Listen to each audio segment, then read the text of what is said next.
to the flag. Bruce. He's probably, Yeah, he was in there. he's good? All right. I pledge allegiance to the flag of the United States of America and to the republic for which it stands, one nation, under God, indivisible, with liberty and justice for all. Okay. All right, we have the secretary perform a roll call attendance, please. Here. The middle one. Here. Here. Here. Here. Here. Here. Okay. All the board members should have received the minutes from the January 6th meeting. Does anybody have any discussion? If not, I'll entertain a motion to accept the minutes. So moved. I'll second. Okay, motion made and seconded. All in favor? Aye. Aye. Any opposed? Seeing none, motion carries. Oh, excuse me. Okay, our first item on the agenda is Hobart and Hotchkiss lot consolidation. Do we have anybody here for that application? Guess not. Let's see, the surveyor, or the architect was here last All time. right, May just be about, just grab it here. Okay. So I mean, basically it comes down to is the consolidation of two lots. And I'm assuming the applicant has received the resolution. So I guess it's basically just down to a vote. We can leave the public hearing. Yeah, I think we did that last meeting. We waived it. The public hearing. Then we authorized the planner to draft the resolution. So I guess with that, I guess I entertain a motion to Make a motion to adopt accept. the resolution as drafted. I'll make that. I'll second it. Okay, motion's made, seconded. All in favor? Aye. Aye. Any opposed? Seeing none, motion carries. Okay. All right, our next item on the agenda this evening is Chelsea Farm subdivision.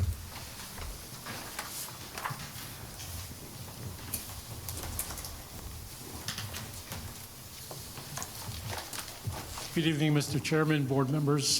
George Lithgow for the applicant, owner. With me is Mike Lund, the proposed developer, and we're here for a vote too.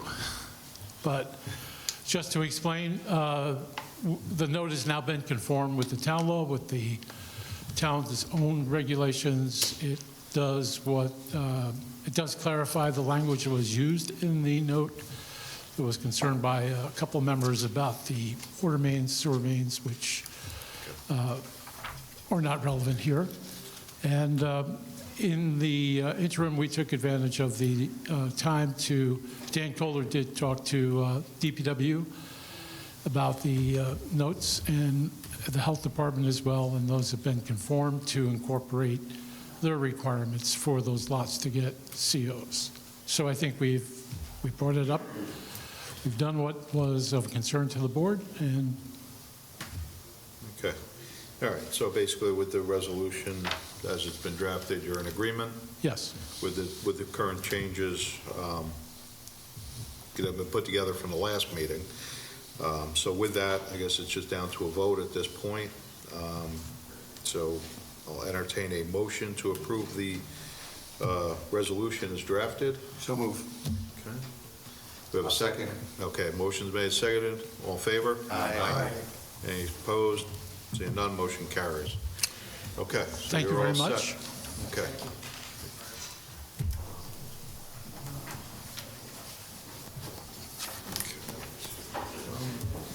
All right, our next item on the agenda for the evening is Hackensack Professional Building Site Plan.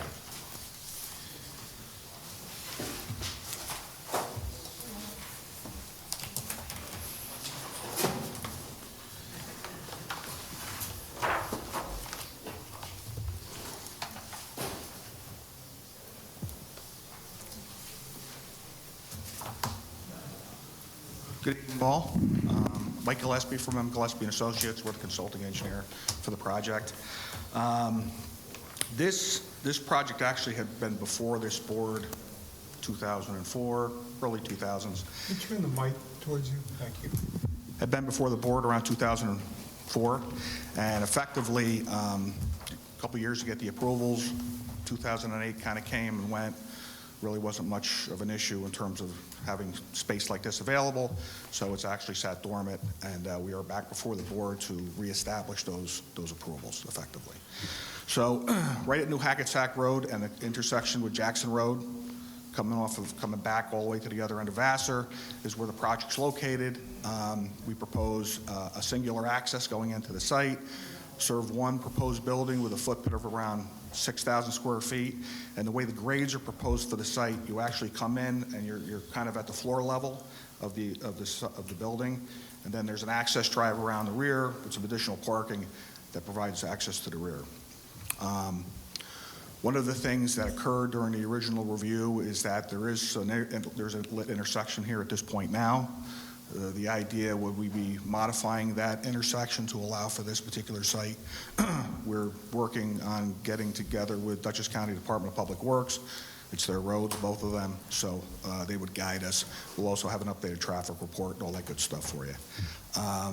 There are painted pavement markings now, and originally the intent was to remove those and then actually provide for a left-hand turning lane into this site. So again, I didn't provide that level of detail on this initial submittal, just to give the board some background relative to what was there before. So I did not submit as part of the first application here, submittal elevations. I do show, and I will provide those as part of our next submittal, elevation drawings, which are down lower there. So, I mean, effectively, that's the proposal in a snapshot. There is on the right-hand side, a Central Hudson easement, which runs, it's a pretty heavy easement that runs through the property. We will have to initiate talks with them again because they did give us the allowance to grade within that right away. So that'll all be part of future submittals and all that kind of good stuff. So that's a snapshot. Okay. Any of the board members have any question for the applicant? I think we just direct to the professionals, probably. Okay. Because there is a lot. Yeah, no. I just want to make sure, see if we had anything first. So I'll go ahead and open it up to Malcolm. Why don't you... So you touched on the traffic study. I think that given the site and the changes that are being proposed to that intersection, we'll want to look at a traffic study, especially if it's been done and can be updated relatively easily. Obviously, you're in talks with Dutchess County DPW. If those conversations have occurred, have begun, forward all of that correspondence to the town and any future correspondence, because that will be a pretty significant element of this as it moves forward. We're curious about the turning templates. I pointed out a couple elements of the turning templates that will need to be revised. I think most concerning is some of them are simple enough errors. One of them, though, is that in order to enter the site with the SU30, you're using both sides of that entrance drive, which it really can't happen, right? If you've got a car waiting to leave, now that truck is in the middle of the intersection, it can't enter the site. So take another look at the turning templates, see if you can make those work, or if we need to modify the geometry there. Yeah, we'll take a look at them. I mean, actually, these come right off. I didn't do a whole lot of motion changing to these plans which they originally submitted, so somehow Mr. Stallman must have thought they were okay, but we will certainly take a look at them. Sure. Moving on. And same thing with the loading bay. I counted about 5 parking spaces blocked by the loading bay in the rear, including an ADA space. I'm going to have a more in-depth review by the traffic consultants with the next submission once we tidy up some of the turning templates. If you're rerunning those turning templates, do the same thing with a garbage truck and also the largest fire apparatus from the local fleet, because we want to make sure that they have access all the way around. We'll need a lot more detail for the lighting plan. We need a full photometric plan. We'd like to see the bug ratings of the proposed luminaires. You have the architecturals here. We'll take a look at that in the future. Signage details should be included in the next submission. I think before we conduct seeker, take another look at the full EAF. We caught a few errors in that. And then there is the seeker consideration that we discussed in the pre-meeting regarding coordinated review for the board. I think that a coordinated review with this number of involved and interested agencies would be a wise decision. Would make the most sense. Yeah. Okay. I don't think there's About the anything there. retaining wall or something? That's So, a yeah, nice- we picked up, we were just asking for you to clarify that northerly retaining wall along the parking lot, providing top of wall and bottom of wall elevations. The code identifies any wall over 6 feet as being a structure. So that's, depending on the height of the wall in that section, if it's encroaching into the side yard setback, then it either needs a variance or needs to be modified to get out of the setback.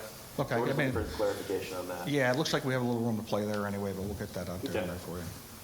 I mean, you touched on some of the kind of overreaching items that we picked up on in our comment letter about, obviously DPW's involvement, the easements that you're proposing, the Yeah. temporary and permanent easements. So providing information on those easements and with your correspondence with Central Hudson to get their feedback earlier on in the project prior to the board making any sort of secret determination. Right. There was some discrepancy in the information submitted about disturbance. Some sections indicated that it was a little over an acre, and some sections it said it was under an acre. I'm not sure if you know offhand what your... Yeah, again, it may have been something stray that was on a plan. We'll rerun it. I mean, I'm not looking at not doing a SWIP being at .98. Yeah. I get the game. I'm not doing that. Yeah, exactly. I believe we're doing a SWIP. so. It appears that a SWIP's going to be needed. There was a reference to .97 acres, so Right. anything over 9.5 is an acre. Yeah, So, I got it. so yeah, I mean, it's all, we lay it out really in our comment letter, just kind of a rubric for what's going to be needed. It's the first submission, like you said. It seems like this was taken off the shelf and submitted to see, try to get the ball Pretty much rolling get it again. rolling, yeah. If you have questions as you go through it, feel free to reach out to our office. But we kind of spell out what what the town's going to be looking for. Obviously, you're going to need health department approval for well and septic. It looks like it was over 25 employees. It's public water supply, all health departments. So there's a number of different agencies involved. So, yeah, the key really is just providing all the documentation from the regulatory agencies, as the project gets rolling. Yeah, I wouldn't expect this board to make any kind of a secret determination with those things out there. Yeah. But is it, in terms of circulation for lead agency, I mean, you had mentioned make a couple of secret changes or changes on the full EAF. Is that something we can actually do tonight, or we should wait another meeting just for some clarity, or just for the circulation issue, To intend to be lead agency. Right. I think do you think there's enough information? I mean, obviously, we're going to be submitting anyway more information to the involved agencies at this point. So to that point, I would defer to the board. We can circulate for lead agency with the information available. This board's practice in the past has been to shore up these kinds of elements, particularly errors on an EAF. Yeah. First. Yeah. To have a more solid package. I mean, we made a similar decision just last month with the church that was before the board. We had a similar discussion about, can we circulate with the information? circulate, Now, yeah. granted, they did Right. not have as much information as this, but there are a number of elements that are still missing, and there are a number of elements that are narrow. So I mean, probably best interest is to wait until we get all the updated Okay. information. At that point, we'll circulate for lead Okay, yeah, I agency. had to ask, right? Yeah, okay. I have one question. Is the expectation this would be general office use? Professional office, lawyers, engineers, doctors, things along that, professional office space. Right. So- Because I was asking from the standpoint of, when you get to the traffic analysis, that, certain kinds of commercial uses will attract more Right. traffic. Yeah, it isn't, there's no Spaces. retail or Yeah. any intent, any of that, so. I have a question just regarding the kinds of tenants, the number of spaces that would be blocked, the issues with the turning templates. Is the loading dock and access to the SU-30 necessary for you to move forward, or is that Well, something that's, that you can modify? as you're speaking to that, if that is a hard and fast issue, because we don't have a whole lot of room to play around with here. In terms of a loading space, it probably is not needed. I want to speak to my client before I Say say it's a that. professional building, render that what's the out. sense of having a Yeah, loading dock? right. I didn't know if that's something that the board could waive, Yeah. but let's come back with a response to that first before I ask for it. would you even need? So, yeah, to- Those kind of businesses. So it's not like it's going to be, if anything was to be delivered there, it's not going to be somebody who's going to be there long-term. Yeah. I get the sense. It Yeah, just so wasn't, whether or not it was a there's- major element of the plans that Right. were submitted or approved back in the early 2000s. Right. Now, that being said, you'll still want to have full access to the rear for garbage trucks and fire trucks. So the turning template issue is still at play. We'll still want to make sure that larger vehicles can access the back. But, yeah, blocking in a number of spaces, particularly, I mean, if it was a couple of spaces in the back of the parking lot that, they can get blocked for 15 minutes or so and not cause a huge Right. issue, it's one thing. But one of the ADA spaces that is provided is one of the ones that is being blocked in. And that proves to be a larger issue. So just things to keep in mind as you discuss this and rerun those templates. Got it. All right. Anybody else have any questions? No. No. All right. So it looks like, it seems to be some things just to update the plan. Yeah, no, That's the I'm sure biggest, there were yeah. some board members that never even saw this, maybe even some that were around at the time. So Yeah, again, it's and kind of I an think now introduction. I think everybody's all new from that. I didn't realize it went back to 2004. Yeah, earlier we were discussing it, and they said it was like 14 or 15 years old. Now we're looking at something that's probably at least 20 years old now. Yeah.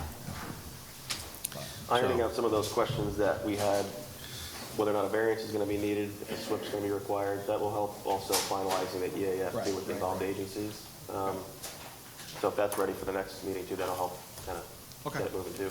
Yeah, I think that's reasonable. All right. All right. And then you mentioned the easements as well? Yep, providing Yeah. documentation on the easements, the private, Yeah. the So we know temporary what and the- permanent easements that. Yeah, we proposed. have the original documentation, but again, that's got to get regurgitated by. Right, Central Hudson has to reapprove whatever they were allowing it to Updated do. information in years. There's also the access to the side lot, right? Not Yep. there's another easement to the other side. There's, the existing Central Hudson utility easement that you're proposing the grading and some drainage in, and then the temporary easement for the construction, and then a permanent access easement, right? Yep. Yeah. And I think that's both in here. I think I Yep. saw that, Okay. All right. So I think, get everything put together, resubmit, I think we'll be in a better position to move it forward at Okay. that point. yeah. No, it's waited 20 years. I think it'll wait another meeting or two. Okay. All right. All right. Okay, sounds good. Thank you. All right, thank you.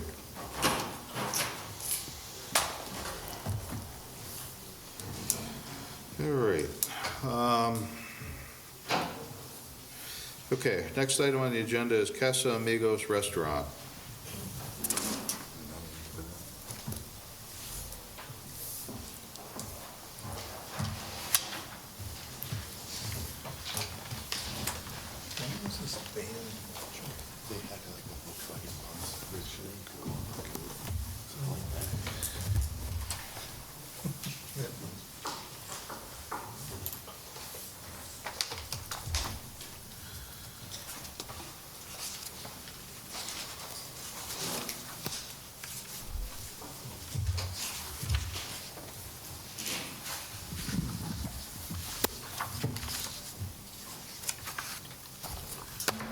Good evening.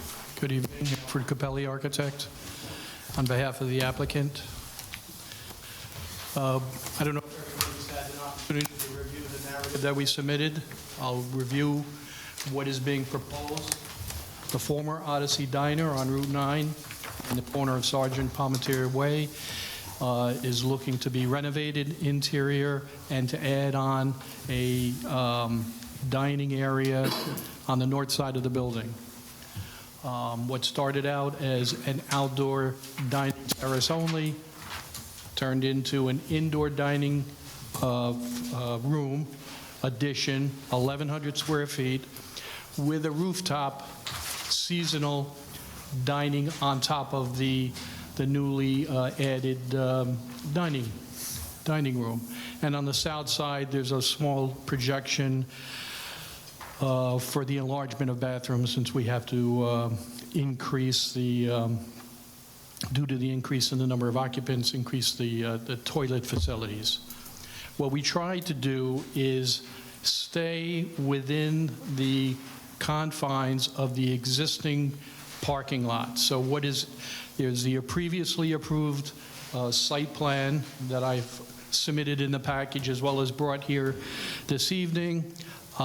So with the exceptions of 3 or 4 small areas which I highlighted on this plan here, totaling 121 square feet, basically the parking lot impervious area, so to speak, is remaining the same.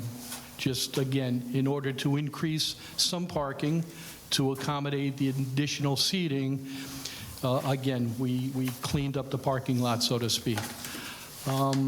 The area for the dining room was previously a green space, so we're not encroaching on any former blacktop areas. Again, the configuration that we submitted and you see before you is identical to the original layout. And so I don't remember if it goes as far back as Pizza Hut, if you all remember it, but certainly the last incarnation of the approved site plan. Access, ingress, egress off of Route 9 and off of Sergeant Palmetier remains the same, untouched, will not change whatsoever. The exterior facade, we don't have any developed exterior renderings at this point.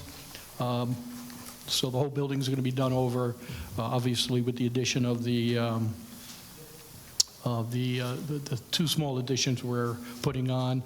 And I guess one of the other, I don't want to call it major items that we're doing, is we're taking the dumpster area, which was right adjacent and almost attached to the building, and relocating it a little bit further away from the building proper. Still close enough to facilitate the dining room or the kitchen, so to speak, but not right on top of the building. Other than that, I think that pretty much sums it up. The intent was, and I had a conversation with Malcolm earlier today, it was the intent of the applicants, and by the way, the owner of the building, Crimsbowl Realty, who's owned it through the years, will remain the owner of the building, so this is a leased type of affair, just as the Odyssey Diner rented and leased the building, so will Casa Amigos. In conversation with Casa Amigos, they wanted to change the lighting, the site lighting, and add some of the tired-looking landscaping. Rather than some of the parking lot, I mean, again, has gone fallow for many, many years. The parking area all the way to the south is virtually crumbling apart. I don't know if it's been parked on for many, many, many years.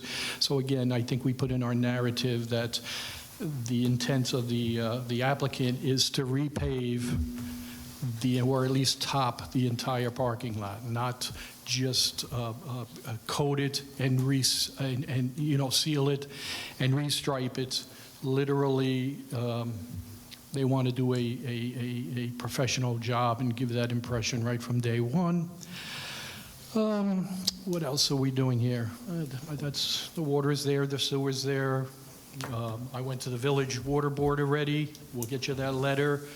The grease trap will probably have to be enlarged. Spoke to the village, who has control over the water and the sewer there. We've spoken to them about that as well, so that'll be part and parcel of our tying up all the loose ends when that time came.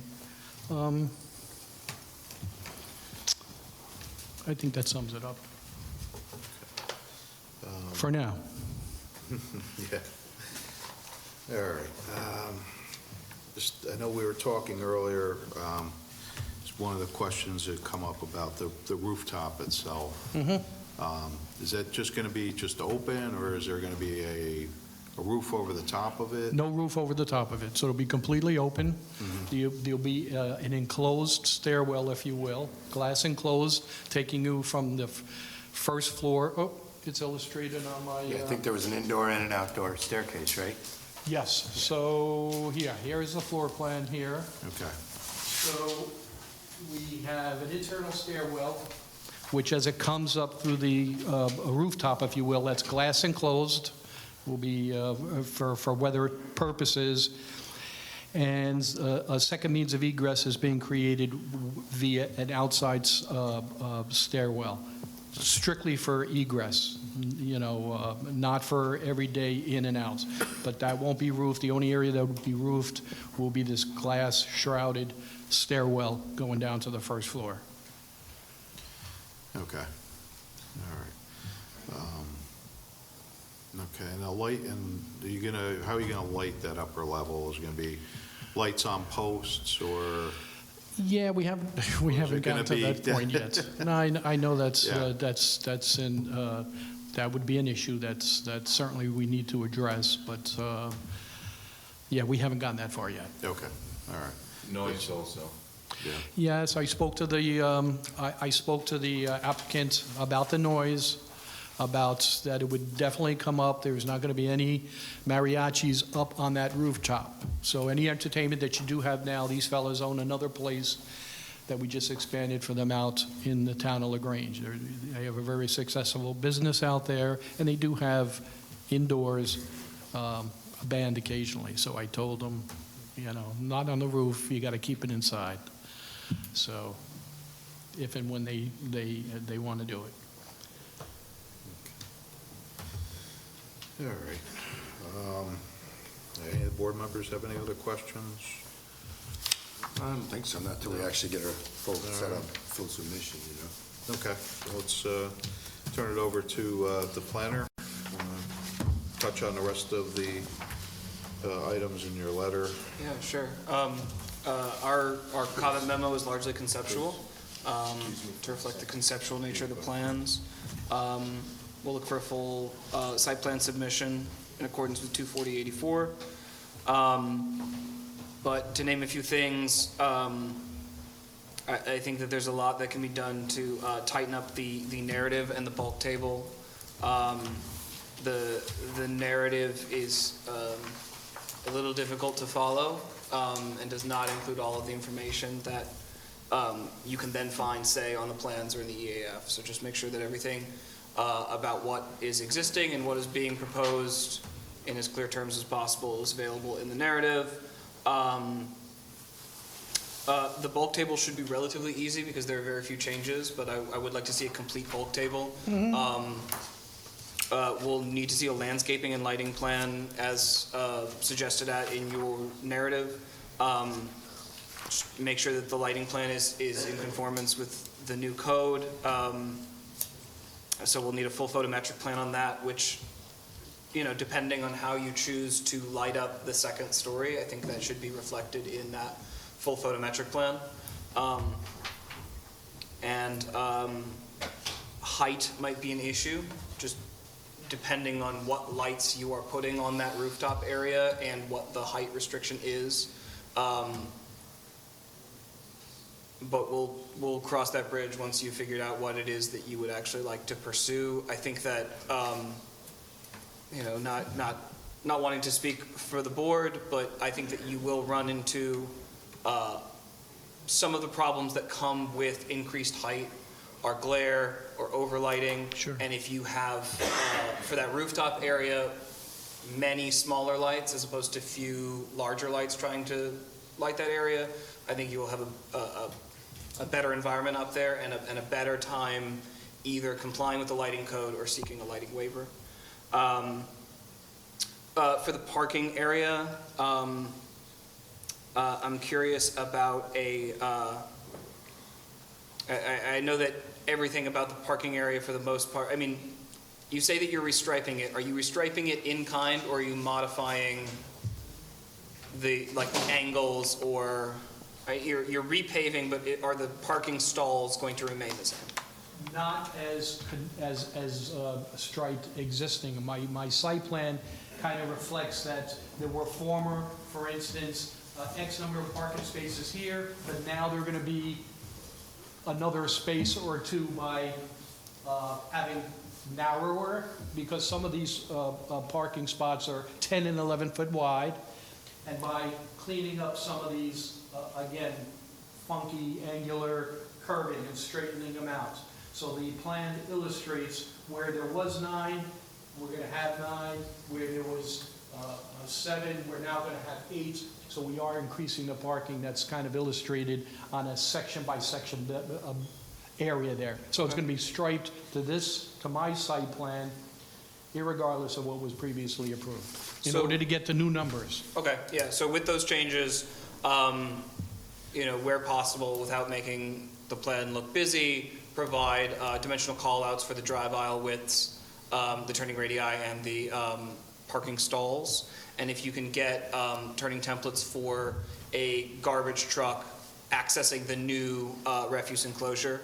We'll also want to see details for the proposed refuse enclosure. We've been asking for bollards on the interior to protect the surrounding fencing from the dumpster itself.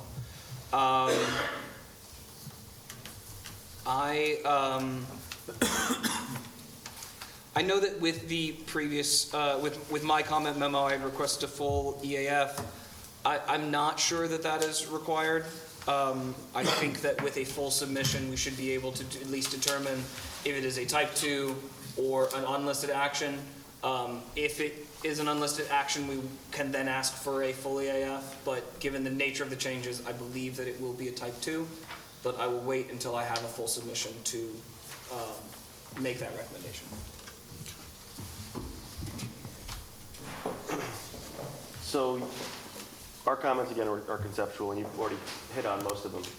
The first one was just addressing the fact that it's in the village, in both the village of Wappingers Falls and the town. Have you been in front of the planning board at all in the village? Not about this, because I just had one across the street, which was in the village and partially here. So basically what we did there was go there. They didn't make me come here. They sent a letter that was signed off basically saying, we only have a little corner here. Go ahead, rock and roll with it. So I'm assuming that since a small little sliver of a couple of parking spaces, we'll get that reciprocal type of, so I don't know if a letter went to the village, and if it did not. No, it wouldn't have. This is, Okay. So I'm not going to go to, so the point is, I wasn't going to go to the planning board. Excuse me, it did go to Okay, them. so, and they're lacking a secretary now, so it doesn't surprise me that there was no response. But I expect them to say, it's your deal here, knock yourself out type of thing, I suspect. So we don't need to authorize the planning board to send a letter directly? Okay. But it was, Barbara said. They have this application. Just, Okay. Hopefully, it was circulated to the Okay. chairman there so that a letter can be forthcoming. I can get a letter, not a problem. That's easy. No, we don't need a formal letter from the Okay. planning board. The only other thing that I'm just going to bring up is the grease trap. You mentioned that you already have been in touch with Tri-Muni and the bill. No, I spoke to Brian Murphy and I spoke to Todd Atkinson. Okay. The village engineer. Yep. So it was the only thing that they had. Didn't speak at all to Tri-Muni Okay. about anything there.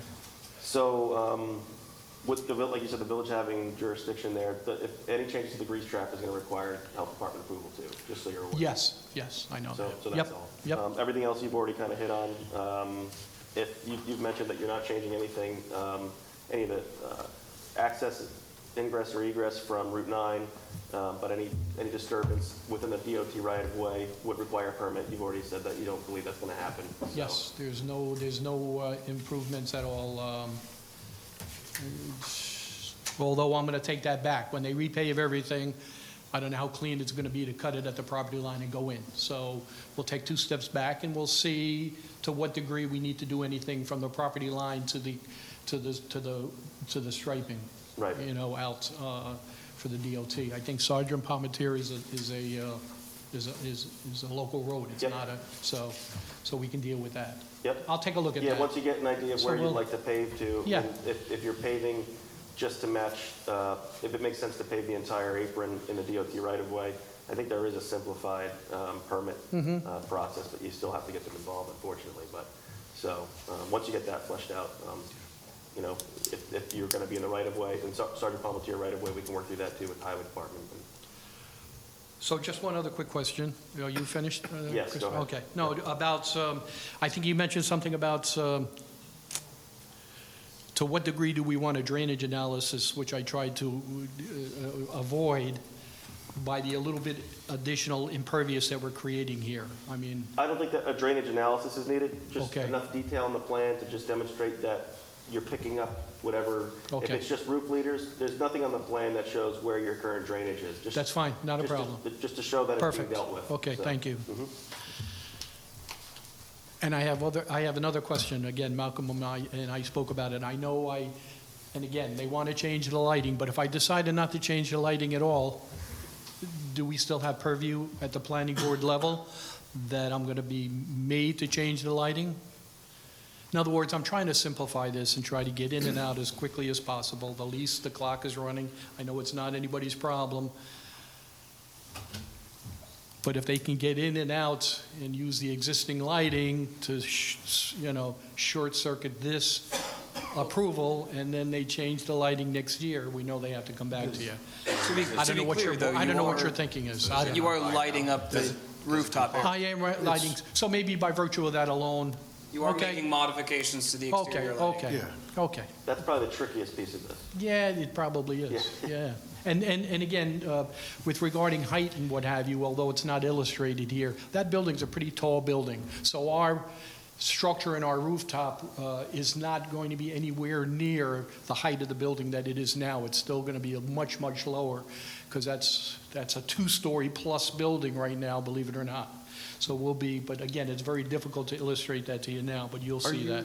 Are you planning to submit elevations? Oh, absolutely, 100%, absolutely, yeah. I mean, again, I know this is, and we talked about it with Barbara and Giselle, you should have the lighting, the landscaping, and what have you, but I wanted to take a baby step here and not go the whole full-blown until we've had an opportunity to discuss it here with everybody to make sure there weren't any hiccups along the way. Now we'll do the landscaping and the lighting and the exterior facade and start developing those types of things. The elevations would be very helpful. Yes, well, Clear up, 100%. Yeah, we'll have a couple of renderings here, Okay. a couple of elevations. I have a question, just out of curiosity, really. I'm looking at some of the Google Earth pictures right now, and I know these could be old. The house that's next door on Sergeant Palmetier Highway, Yes. it's got a walkway from the back of the house right into the, kind of the entranceway of the location. Does that serve like a function? Do they park there, or does anybody actually? I don't think they do. I've never seen something like that. Yeah. Is that still there, do you know? No, I don't know, and I'll go take a look at it between now and whenever. I did notice it when I've been out there. Yeah, they don't own it, nobody, or there's no affiliation between the restaurant and that house, to the best of my knowledge, so, I don't know who lives, I was just more, Yeah. like somebody runs out, a kid runs out the door, like Sure. down the walkway, ends up right in the entranceway of I the gotcha. the location, cars pulling in, yeah. So it was just odd. I We'll just take a figured- look at that. Thanks. Anything else? like Pizza Hut. Really? Yeah. Anybody else on board have any questions? For the applicant? No? Okay. All right, I think think We'll we've see kind you. of touched on quite a few things tonight. That's- There's your, Just one thing that I would Yep. mention for the next submission, because we're talking about sort of elevated outdoor seating. This is typically included in a site plan application, but I would like to make sure that you are aware that I'll be looking for more information on the neighboring properties, the nearest buildings, just to get a better idea of what the neighbors are, if anybody is sort of going to be exposed to that outdoor eating area, things like that. Just, Okay.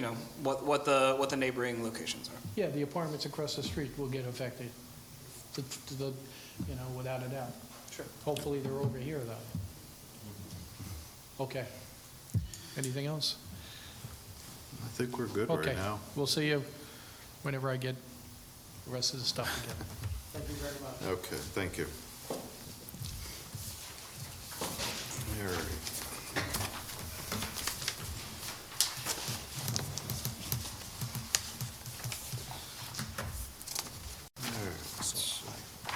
Okay, next item on the agenda this evening is a architectural review for handicap ramp and exterior sign for 766 Sergeant Palmetier Way. He's going to want to change it. So if he doesn't get something, he's going to need to knock on the door. Yeah. Good evening. Yeah, you can I'm here, so I don't know what the... We bought the building about 3 years ago, and the entrance to the north office, which we call it, is an office facing north.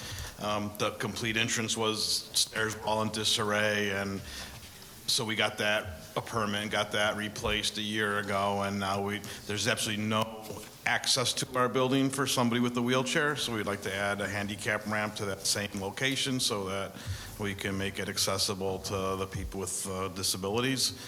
And obviously, the other part is just putting the sign up, and as far as I know, the plan that was provided from our sign company meets all of the zoning requirements, so I don't know if there's any questions, or hopefully, I'm hoping this is simple. So let me just, one question. Sure. Your name? What was your name? My name is Ken Mann, M-A-N-N. An address? Okay, 766 Sergeant Palmetier, all right. just And around you're the corner. You're the owner, current? Yeah, we're the current owner, yep, we bought it like 3 years ago.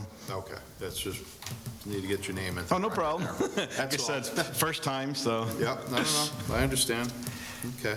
I kind of went through did some discussion with the application earlier. First thing, I think we just need a little clarification. Obviously, start with the handicap ramp. That's probably the least of the problem. So you're coming out off of, would be considered the side of the building onto that porch. Okay, Yeah. and in that ramp, it's kind of hard to tell because you don't have a good overlay showing us where it's Well, going. the idea is because Is it going to go? the land sort of slants up and then gets level at the top, and so the idea was to go out the back end away from Sergeant Palmetier and towards the water where it's flat. Okay. And then So you're gonna- turn over so to you go the, to the back of the property, go to a landing, and then you're going to make the turn to go down to the parking lot. yeah, Okay. yeah, so that's the most level way and should be the easiest access as well. Right, easiest, yeah, you'll have less of a change of elevation to Yep. work with. Okay.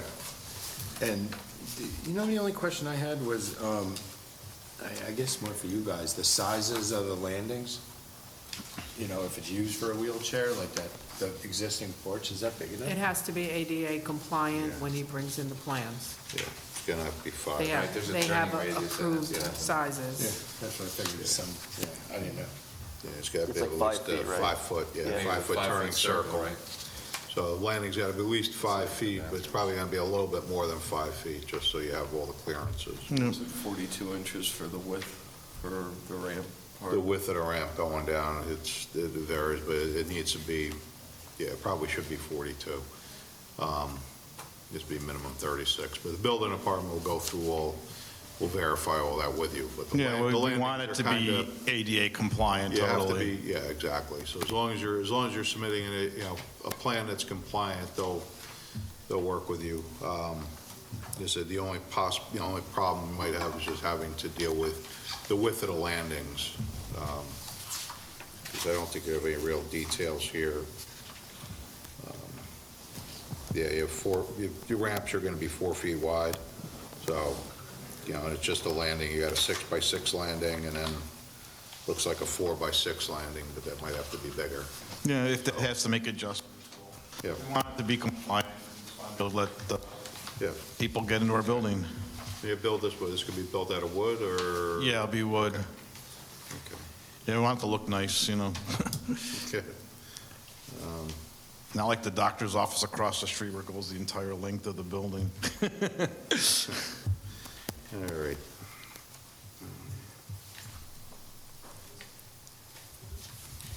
All right, so then the other item you have,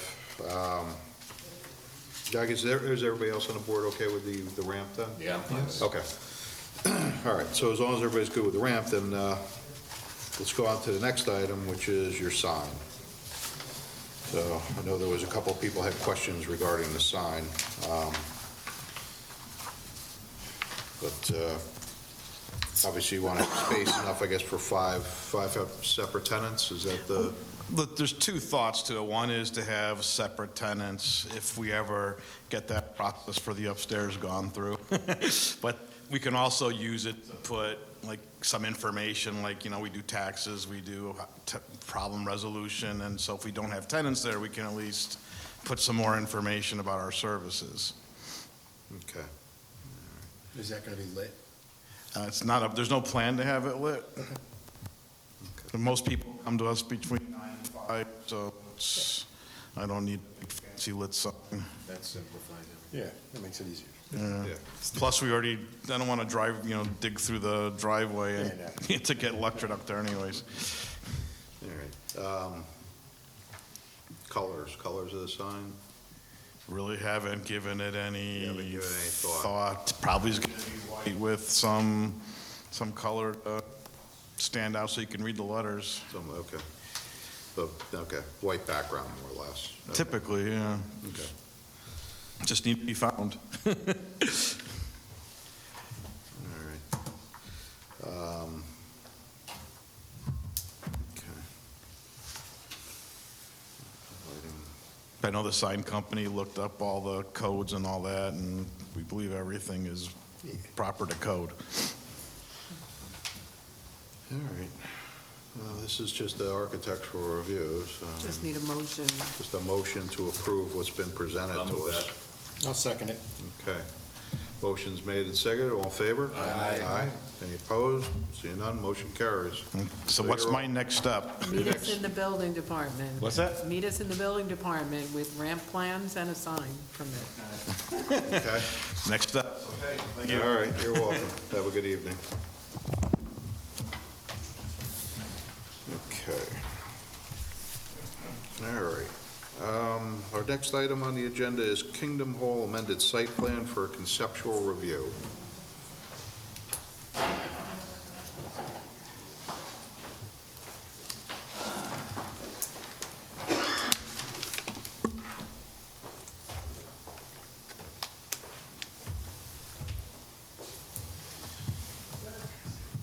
That looks much better. Painted like that.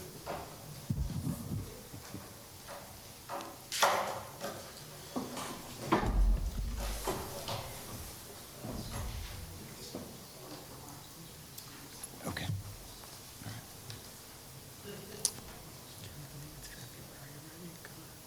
Want to make sure it works for you too, though.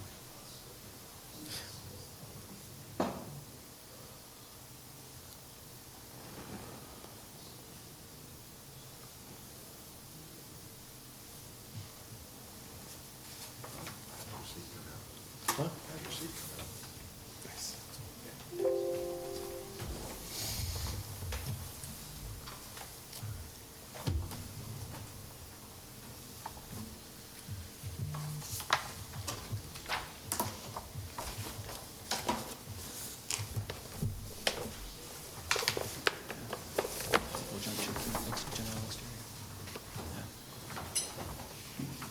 Good evening, Mr. Chairman and fellow board members. My name's Jared Spence. This is my associate, Larry Kutcher. And we're representing the 6 congregations that attend the Kingdom Hall of Jehovah's Witnesses at 383 All Angels Hill Road. facility was constructed in 1987. It features 2 main auditoriums, some miscellaneous meeting rooms, and an attached rectory for a full-time minister. Last refurbished in 2004, and we're looking to do some work to the building facade as well as some work to the site. So this is an application for conceptual review. So in my initial application, I may have accidentally indicated an architectural review, but obviously there's more to it than that. With regards to our facility, it's used by 6 congregations. Over 600 people meet here each week from different language groups. We have English, Hindi, Russian. We've hosted Arabic, Portuguese, and Punjabi meetings as well. So well-used building. And our goal at this point is to really improve the aesthetics of the property because there are some aspects of it that have deteriorated, and it's got a nice vintage appearance that we'd love to bring to our modern era. And so we'd like to do that with your assistance. So to accomplish that work, we are calling for the removal of vinyl siding and that stone veneer, which gives a kind of a heavy look. And so we're looking to remove those particular aspects and replace them with hardy board lap siding and panels, as well as stone veneer in a few areas. The asphalt roof covering, gutters, and downspouts will be replaced in kind. We're calling for the replacement and relocation of the monument sign. As you can tell, it is not in really good condition as it is currently existing, and so we'd like to modernize it as well as bring it to a more notable location for the benefit of those looking for the property. We're also looking to do some modest repairs to the parking lot itself. Typical crack fill and seal coating, restriping, but also there's some areas that just have deteriorated and need to be replaced. A little bit of dry wells, 3 dry wells need to be installed to just handle some drainage at the driveways. And we're also looking to provide some accessible parking at the rear of the Kingdom Hall with 88 dimensional spaces for vans and the required number of spots. What we have currently is labeled as such, but it's really not compliant. So we want to provide something compliant there. So we'll still have some needs for some maybe elderly or infirm parking, but it will just be for the local usage. We do have some various lighting fixtures needing to be replaced as well, mostly for energy savings. There are a lot of halogen lighting on the building, and there's also 2 lights near the road that as you come in, they would like to remove those and pull them back, actually, get them away from the road, and then have a coordinated lighting plan for the whole site. We do have a blend of rented lighting from the utility company. So we have some that we rent and then some that we'll own, and we'd like to continue in that arrangement. So that might have some sort of impact to our photometric, but I'll look forward to your comments on that. I think that's the majority of the work that we're looking to accomplish with respects to planning. There is some approvals needed from the Department of Public Works because some of the work does take place within the right-of-way. We've already determined that.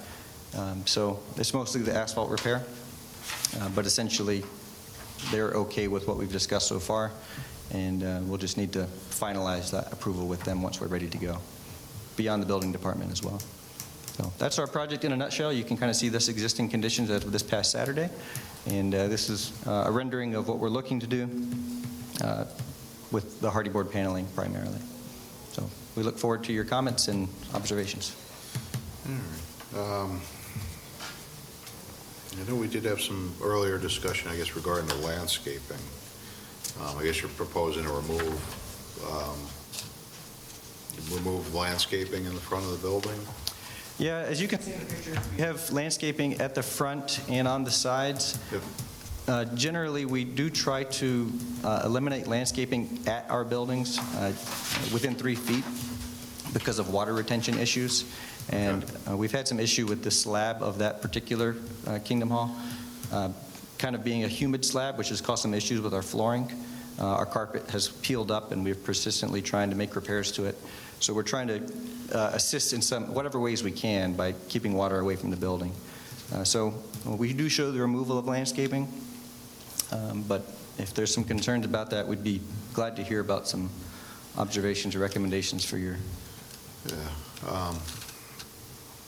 I mean, I think we're probably looking, I'm assuming, to whatever is getting removed, we'll probably look to get replaced. Is everybody in agreement with that? Yeah, or just, yeah, whatever Even you if want to do, it's- give us a landscaping Yeah. plan so we can see exactly their So maybe, intentions. probably something, I guess if you have the issue with the water retention, possibly pulling it to the front of the building so you have that airspace, and then possibly some, similar landscaping that's there, maybe something that might not grow, as large, because I guess you want to keep the, the airflow, less shading against the building, that type of thing, to allow things to dry out on a regular basis.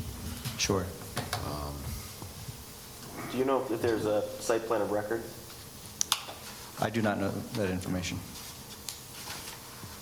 I'm not sure how old this, 2004, you said you renovated. That was a refurbishment in 2004, but original construction was 1987.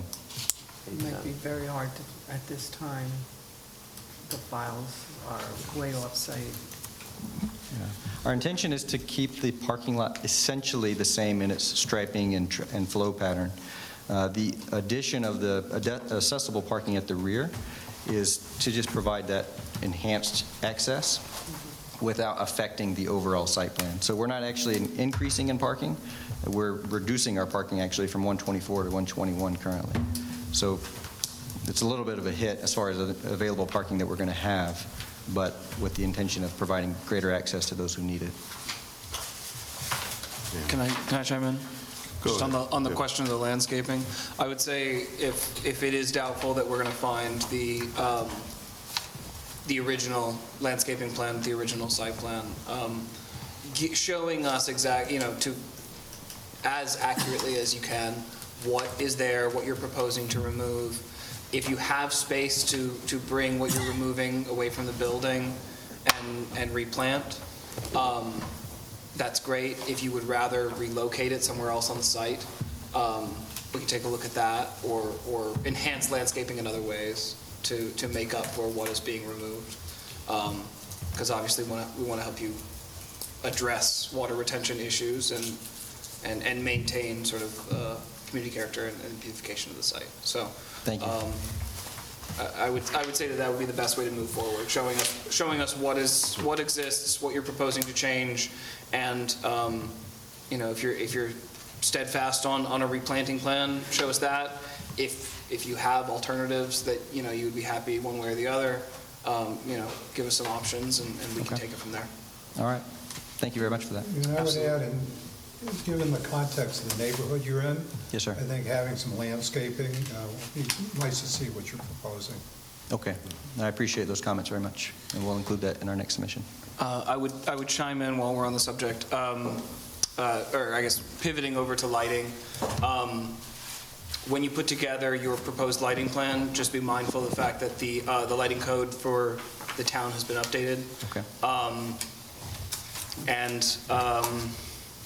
I looked at the schedule of lights that you currently have. I don't know if that is the same sort of options that you have as far as rentals from the utility company.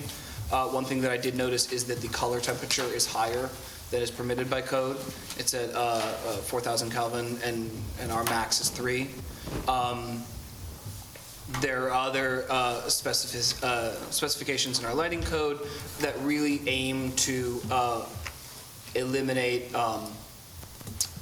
hot spots of lighting. So we'll look for a full photometric plan. We'll look that the foot candles, don't exceed the property boundary, but also that the hot spots don't exceed 5-foot candles. And then, a nice even lighting pattern, all the better, right? Often that can be achieved best with more lower lights as opposed to fewer, stronger lights, the way that things had been lit in the past. There's also a height maximum on lighting poles. I don't know that certainly was not in effect when the site was originally constructed or refurbished. So just keep that in mind. Take a look at the updated lighting code as you're putting together your photometric plan. Okay. I have a follow-up, if you don't mind, on that. Yeah. Because the only poles that we intend to own on the property are, they'll be less than 15 foot high and will comply with your color temperature. But for the ones that we rent from the utility company, some of those are a hybrid of power poles with a lighting fixture attached to it. So in those cases, I don't know that we could really comply readily with the height requirement on that. Well, so they're like It's like a electric telephone. poles with the light attached? Correct. I think, I don't know if it is specified this way in the lighting code, but I would imagine that the planning board would measure it the height of the luminaire as opposed to the height of the pole. That's what we're concerned about is how high that light is off the ground and what that means as far as lighting spill and glare.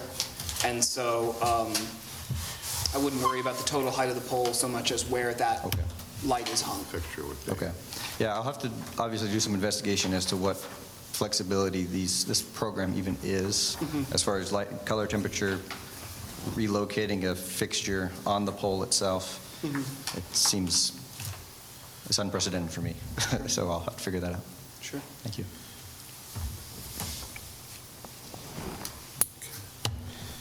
All right. You also mentioned that you are reducing the overall parking count. The parking calculation for your use is based on, I think it says pew space. I don't know what your We have congregation stackable rooms. seating throughout. But yeah. it's based on seating count. And so since we're changing the number of parking spaces, provide a parking calculation. Okay. And an important part of that will be sort of congregate space seating. And that is what we will base the parking calculation on. If this was built, way back when, you're probably overparked. And so you probably are not going to create a situation where you're below what is required by code. But that will be another thing that we look at. Okay, very Which good. of the parking spaces are you losing? I'd have to do a real The side-by-side. handicapped Okay, spots that he said. okay. Yeah, that's correct. Yeah, at the rear of the building, there's currently some angled parking that's just being converted into traditional spaces. handicap spaces. So those will now be ADA stalls? Correct. Okay. Yeah. It loses them probably with just the access aisles you're going to be providing. I'm Right? sorry, could you say that The number again? you're going to lose is probably based upon the number of access aisles you're providing in between Correct, the handicap correct. spaces. Right. Okay. So we'll take a look at your parking calculation, and we'll cross that bridge when we come to it. I mean, Okay. it's not a very big change in your overall number, and we'll take a look at your parking calculation. Very good. What is the intention of the dry wells? Just to, Yeah, you can't see them in this image, but at the entry drive, Yep. once you get about 20, 30 feet in, we just have standing water because there's not much crown to that driveway and there's nowhere pitch-wise to take it. So it was just a simple solution to try to just pull water off of the parking surface. It's it's not within the right-of-way of that road. So that's one location, but there's also, in the lower left picture, that driveway which wraps around the building, there's an area there where we just have water kind of standing, and we need to get it away from the building. So that's the intention of that location. so you're putting some drains in the asphalt and then discharging them to a dry well? Correct. It's just like a curb cut with a little bit of patching to push Okay. it. And across the entrance, is that going to be like a trench drain, like a slotted drain that you're thinking of doing, that hatched area? I think that's just an asphalt repair, actually. Okay. Just crowned or pushed towards the curbing on each side. Okay. That's all that is. The trench drain would probably work, but it might be a little bit maintenance sometimes that we'd probably try to avoid. Yeah, I mean, if the intention is just to get water off of the pavement, if that's able to be accomplished with some minor adjustments to your grades along the pavement, as opposed to having to put in a dry well. It's up to you guys how you want to look at that, but if you are putting dry wells in, you may want to, they should be sized, so, see how much water you're going to be collecting at that point, and, size the dry wells accordingly, and I would include some of that information on the plans, either directly on the plans or as a separate little, attachment calculations to justify the size of those. Okay. You have some call-outs on, existing septic areas, but it's not really clear where your absorption field is. I would just make sure you note that and have a good idea of where that is. So it doesn't look like you're proposing many improvements, but just to make sure that you're not impacting that septic absorption area at all with any dry wells or lighting or anything like that. Again, it doesn't look like you are, but it's worth the effort to just make sure that you have a good handle on where it is. The gravel area in the rear, Yes, sir. that is just, why not pave that? That's a great question. I mean, really, we've just tried to take just a pragmatic approach to that area. We didn't really scope this project to be a heavy site project. It was just modest improvements to just improve functionality. And what we have there is, it's a hybrid of asphalt, obviously, with a gravel on the front side and asphalt on the rear side. And so that's worked well for the congregations. Plowing wise, obviously, you got a little bit of rock that you push around, you have to rake back.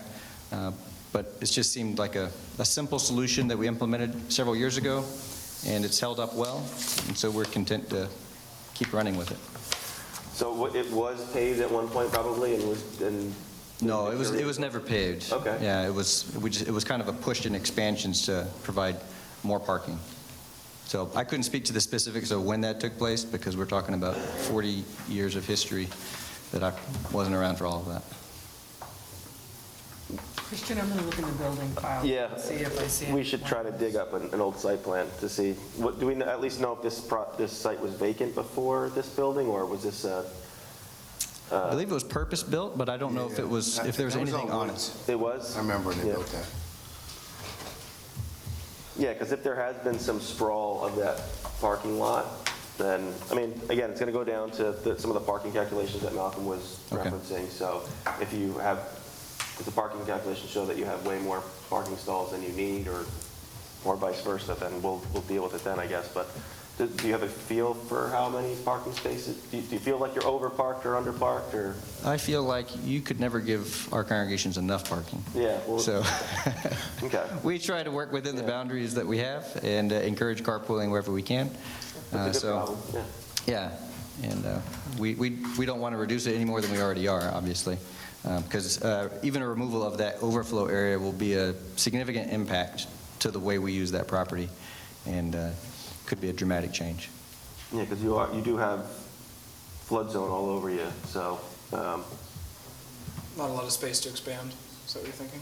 Well, just really kind of realizing if there are any impacts to floodplain, but it's all really, it's just parking area, so. I had a question about the sign. You're taking the existing sign, you're going to fix it up, you're going to modernize it, you're going to move it. Is that a light that I see? Is it currently lit? It is currently lit. There's two lights similar to what you're seeing. They're just can lights focused on the signage itself. They're on a daylight dusk sensor. Something that we will look for when you're moving that and modernizing, changing that sign, is that we've started asking that those styles of signs be lit from top down as opposed to bottom up. Perfect. Just keep that in mind when you're making that change. Thank you. Yeah.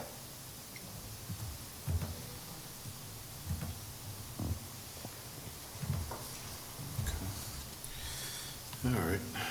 Board, anybody on the board have any questions? No. No. Good. Okay. Just think you touched on everything here? Yeah. All right.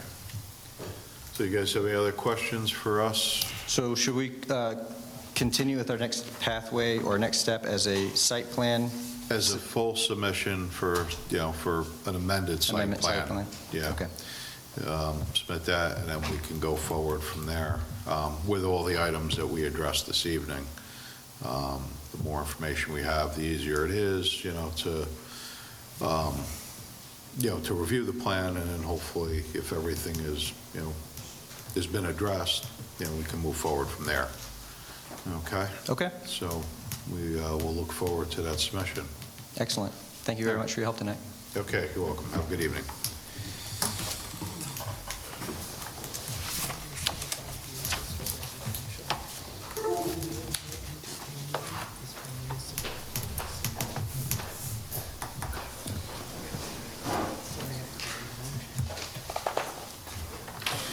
Okay.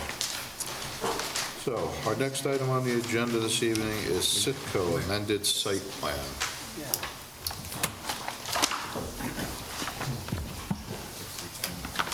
Good evening. My name is Mark Domble. I'm a business development manager for S&K Petroleum, of which 1336 Route 9 LLC falls under our umbrella. Good evening, Chairman, board members, consultants. You just angle Put the microphone hold up the a mic little up bit. a little closer so Okay. we can hear you. Is that a Yep. little better? Better. Yep. Okay, great. So we're here today, and we've done some things primarily with safety in mind, and looking at doing some other proposed items. The main thing that we're looking at proposing is to add another gas dispenser and enlarge the canopy. Reason for that is there's significant stacking and staging, and this will, adding a pump is going to help alleviate that and make the site safer. The other thing that we're looking at doing is this berm up here was deteriorated, and chunks of concrete were missing, and we had a couple tire blowouts and a lot of complaints from the customers who in turn have gone through and thanked us for removing that. And what we're proposing to do there is to keep the same signage that's there, the one-way and do not enters, and repave over that and use directional arrows painted and notations painted on the pavement for the traffic flow. And the other item that happened was before the doors for were located in the center of the glass, and they have been in turn moved to the left-hand side of the storefront in order to, help the traffic flow and to make it a little bit quicker and easier for the existing gas customers to enter into the building.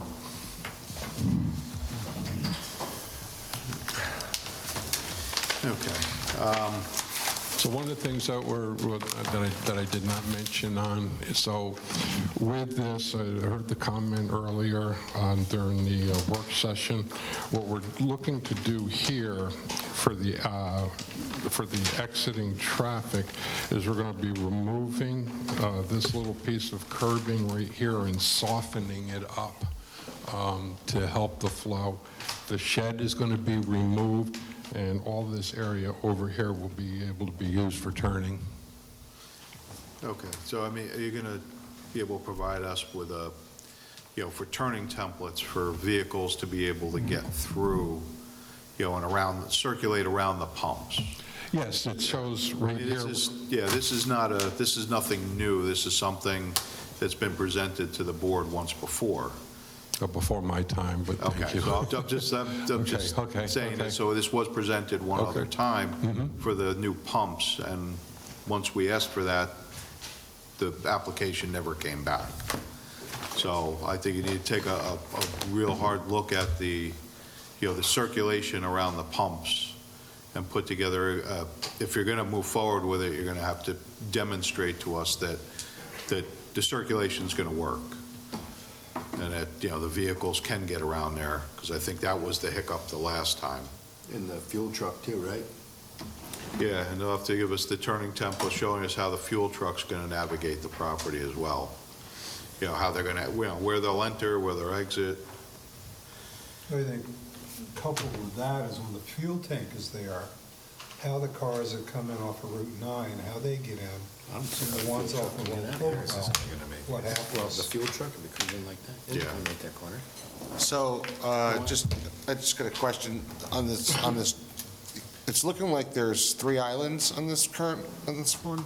Yes, On the proposed plan, yeah. That's the proposed. that's the proposed plan. But I'm only seeing one pump on each island on this. Yes, that's all it is. It's one dispenser on each island, so it'll be a total of 3 pumps, 6 fueling positions. Right now you have 4 pumps, right? No. 2 pumps, 4 fueling I got you. positions. So the biggest issue, the very concerning issue that I see about this, using this location frequently, is that the way your design is, where you have the people coming off of Route 9, going into the pump, and then coming out that top part, that Route 9, that entrance, as you probably know, backs up onto Route 9 already. And most of us that are coming off of Old Hopewell are lining up in front of the facility, sometimes 6 cars deep, without the truck there. So generally, when I'm going there, I'm stuck parking in 6 cars behind just to get to one of those 2 pumps that are Yeah, there. so that's the reason for the third pump, is to alleviate that staging to help reduce that. But all those people coming off of Old Hopewell don't have an ability to actually get behind any of those pumps because your line's going to be backed up onto Route 9. So the only way they can actually go is around and back out. There's no way for anybody coming off Old Hopewell to actually get into that unless they loop back down around onto Route 9 and come back in. It'll be backed up for sure. So you're just going to have a bigger backup coming off of Old Hopewell. I get it. Because everybody's going to try to now squeeze down to get behind and into that line to go back through. Or they're going to try coming the opposite way, which is now going to be against your flow coming off of Route 9. To alleviate that, it'd almost be better to get rid of the entrance on Old Hopewell. Unfortunately, that design doesn't work. Unfortunately, the only design that does work is where it allows both the people coming off of Old Hopewell and Route 9 to be able to come in and go straight through and then go out. Right, anybody coming off Old Hopewell on this design is going to have a very difficult time getting in line for a pump. It's difficult now. I mean, even now, the people coming off Route 9 With them angled feel now, it's entitled gonna that be they can even just go worse. right in. They don't know, there's actually a code there. The people that go there all the time, there's like a known code. You look at the people that are waiting in line, you know where you are next. So even though there's a line, I'm coming off of Old Hopewell, I'm looking at the exit, how backed up it is, and I'm seeing what that last car is, and I know I'm not able to go in until that car actually gets in because they're ahead of me. But the people that don't know that code, what happens is they just go in and they just try to ram themselves in there where they come. It causes actual fights arguments at the pumps. I've seen it. So this is, I think, is going to create an even bigger problem, to be honest with you, the way that's laid out. Okay, we'll look at the flow. Yeah. So again, it falls back to my original comment, is that you really, really have to kind of put a lot of work into that circulation plan to show to us that it's going to work. That's the bigger thing. Understood. So the other problem too with circulation is the removal of the island at Old Hopewell Road. You know, that was obviously put in place for a reason, you know, to prevent people from trying to, you know, go back out and then make the left turn to go up the hill to get, you know, to go up Old Hopewell instead of going back out onto Route 9.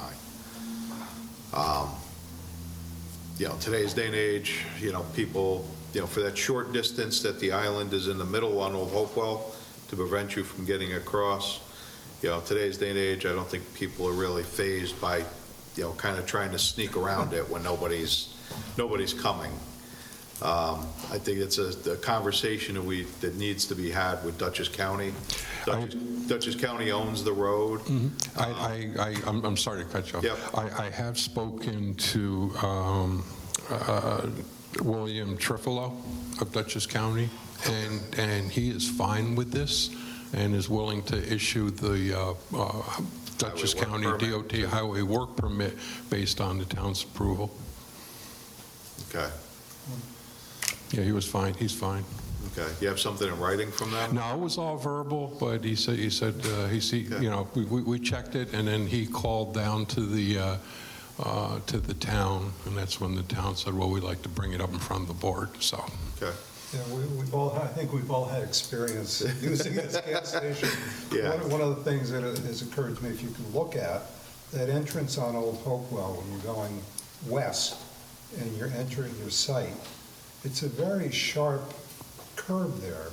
So if you could look at whether you can make that a more generous entrance. Some drive-overs on it, yeah. While keeping the central bump there. Yeah, if they keep the bump and put drive-over curbs, at Right, least when using people a come in, using a they'll have mountable tire, curb. You know.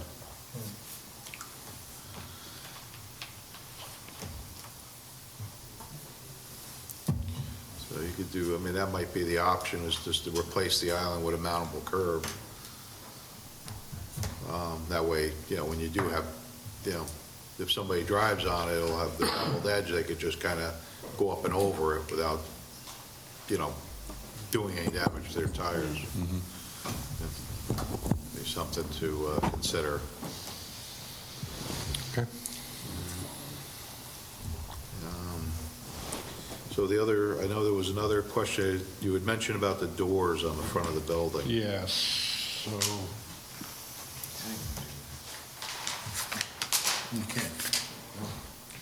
the doors, what they wound up with, what was done, was the doors were in the center of the storefront glass right here. And they were moved to the left side. So they were moved down a couple panels. So there is nothing has been blocked off, temporarily closed or whatever. They took the panels out from the glass and took the door out, moved the glass panels where the door was and the door where the glass panels were. Okay, so there's just one, so now there's just one set of doors? Yeah, just like there was, yep. Mhm. Okay, all right. There wasn't two sets of doors previously? No, one set of door. It was in the center, two doors in the center, and they were moved to the left side. All right. All right. And that work is already done then? all Yes, the that works. facade That work's been Right, done, without the approval? Yeah, correct. Okay. All right, so I guess there was some other work too on the site, right, that had taken place. There's some, I guess there was some issues with the tanks having to be repaired. Yes, so what was happening was due to the age of the tanks that where the riser pipes came down, the pipe dope just got old and allowed groundwater to drip. Okay. So the tanks weren't leaking.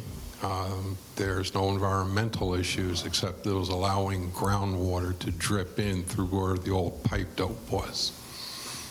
Okay. All right. And that tank is still, we got that tank is out of service.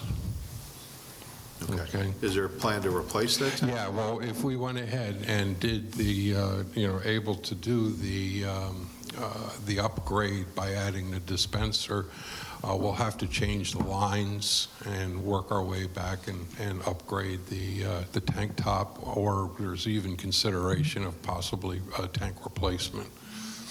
Okay, so that would explain why there's an open spill with the DEC currently? Yes. All right, so that part of this application then would also involve the replacement of the tanks then as well? It could, yes. All right. Anybody else on the board have any questions regarding this? Okay. I would just like to see something that's going to show that these turning radiuses are actually going to work, especially that Third pump. the third pump to the left, vehicles marked 20 and 21. I don't see that working in reality. Yeah, I mean, it's on the applicant to show us. I mean, that's why, we'll ask them to put that on paper. And then provide us the information, how what type of vehicles we're talking about, accessing those pumps and being part of that circulation, which, our staff will review prior to the meeting. So does anybody, any of the staff have any questions regarding this application?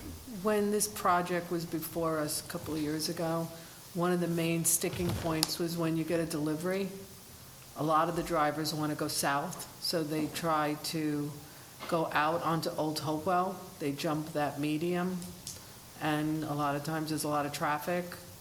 It was sent away with trying to come up with a good radius for that turn, and that's when the project failed to come back again. So we'd like to see it addressed. What do you do when your drivers want to go south? Them trying to make that right out of there. Yeah, they do. Yeah. Maybe that's the reason why the island is damaged? Well, turning in too.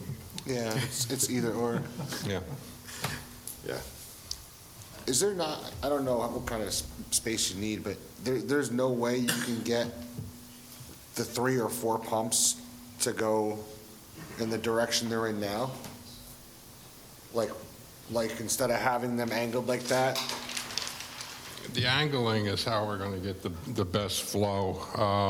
I doubt it because you're going to need probably at least 22 feet in between the dispensers. And I think that's going to wind up stretching it out too far, considering our ingress and egress. They're very tight right now. I mean, if you look I was out, just trying to look at, I disagree. I don't think that's the optimal flow, but, I mean, I was just trying to figure out a different way, you know? It's almost like the only way of doing it is if you didn't have the length that you could only get to do it the way it is now, just, I don't know, maybe a little bit better so people can have space behind and not get backed up. I'm not really sure any other option. I don't know. Yeah, no, I agree with you. I think there's when you have a pump that's open, you got people that are trying to swing back around to get to the other side, and then how they're going to exit out, because again, I believe this is, you have arrows on here, kind of showing it just one way coming in. I mean, they're going to want to go the other way. I know where you're coming from. You can't even go the other way. You can't even loop back around. Yeah, you're not going to be able to loop back around. Again, that's what makes the circulation difficult.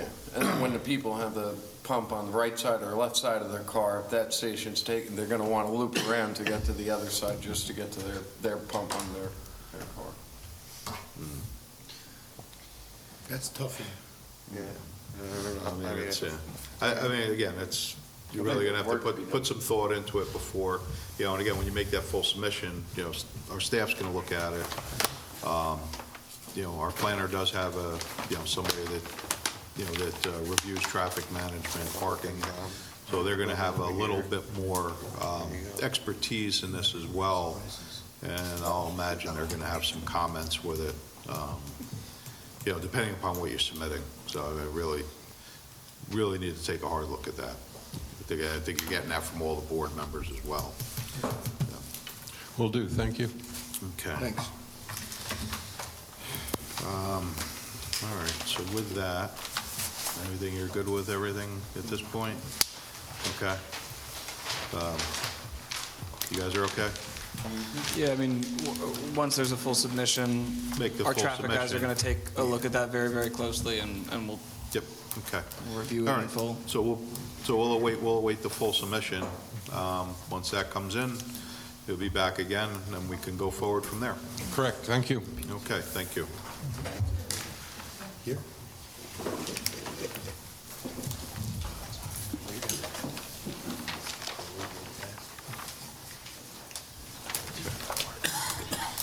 All right.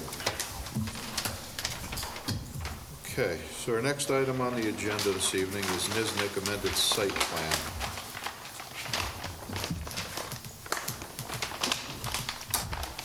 How you doing? Good evening. Good evening. Brian Watts here from Days to Coast Engineering, here with the applicant. Currently, they own 27 Osborne Hill Road. It is located right on the corner of Smithtown and Osborne Hill, next to the old plant depot. There's a existing one-story house that they rent out. It's fully occupied and It's two-story. two-story. It's one rental though. One family, two-story. One family, 2 stories. Okay. It's currently occupied and is intended to remain so. They are seeking to develop this into a mixed use, maintain that residential, to construct a new commercial building just to the south in the existing large gravel area. The gravel area was where most of the trucks in the area, the oversized trucks, would turn around from Plant Depot. Easy U-turns. Okay. The parcel is listed as 1.3 acres. By the deed, I believe it's 1.8 if you map it out by our surveyor. The actual points are essentially in the middle of Osborne Hill Road and the area of Smithtown Road as well. So with this application, we would be seeking to correct that. Okay, so pull the property line back out of Pull the road. property line back so the road's no longer, fix it all. So we're proposing a building's just going to have 3 commercial warehouse contractor-style units and an office space that would serve those 3 units as they see fit. Mostly just ancillary use to those storage warehouse, plumbers, tradesmen of that nature. We're showing this right at the setbacks where we're proposing the new lot line. So it meets that requirement. We can take the existing residential driveway and enlarge it for dual use to the commercial site. So it'd be a shared driveway. Yeah. Can you explain that again about pulling the lot lines back? Pardon? Explain what you said about pulling the lot lines back. The existing lot lines are on the other side of the road. Are you going to deed that excess property somewhere else? They're looking to dedicate that to the town. If they would take that for Smithtown Road and Dutchess County Department of Public Works for Osborne Hill Road. And what does that reduce your acreage to? 1.3. Yeah, he said. Is that a problem for the zoning? The requirement's 2 acres right now. Well, you have 1.3. Isn't that a problem? Pre-existing condition. So I anticipate we would have to go for a subdivision application with a variance for that area. Even if we don't do that, we're still under the area, and the road, Osborne Hill Road and Smithtown Road go through our property. Yeah, but you're making it more non-conforming than it was before. Right. In terms of the area, it would be less area, but I don't think it would be, this is an opportunity to take the town right-of-way and the county right-of-way of the roads and correct the deeds and everything to reflect that they don't want any responsibility for the roads. So Barbara, this would need to get a variance from the Well, we have a ZBA. bigger problem. Yeah. Contractor yards are not allowed in HB. Yeah. They're not a permitted or special permit use. You can have warehousing on 2 acres, and you'd need a Warehousing. variance. Well, it does make a difference, because if she builds it, and then you want to put plumbers in there, it won't be allowed. I would also mention that the warehouse has a 2-acre minimum, and I think you just said that you're under 2 acres, right? You said 1.8? 1.3? 1.3. Currently 1.8, but corrected, it'll be 1.3. I think, you said even before the reduction, it's, still under.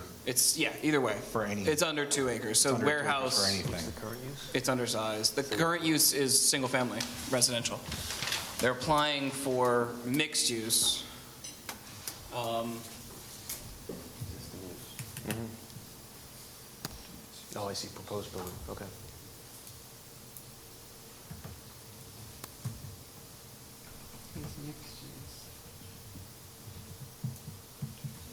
Yeah, but that's retail shops. Yeah. So under retail, you could have the building for residential, but then it would be a mix of retail shops, personal service businesses, professional or business offices, and banks, As opposed to the contractor tenant opposed space. to contractor. I think you're leaning more towards just kind of a storage type of facility.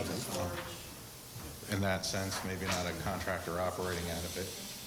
So if you go back to just storage, it could never be anything but that. So you can't put a contractor or yourself business, and you'd still need a variance to see if that can happen. For the acreage? Correct. Right.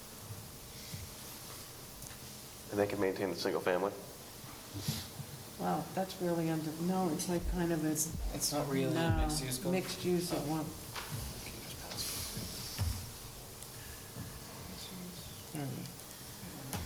Yeah, you can't do warehousing and mixed use. You kind of have to pick a side. It really, retail shops, personal service, and offices are the uses that are permitted in a mixed-use space.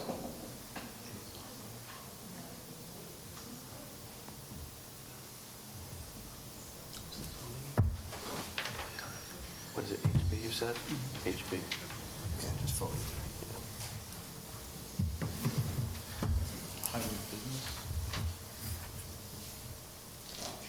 Is highway business different?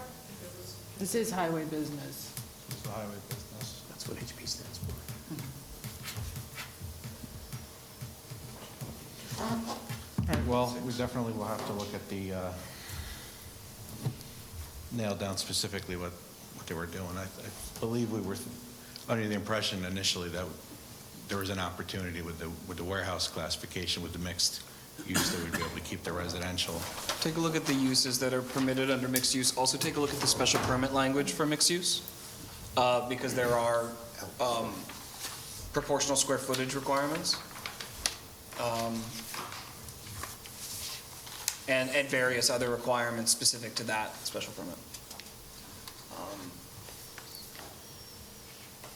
Yeah, other than that, Have you done any soil testing?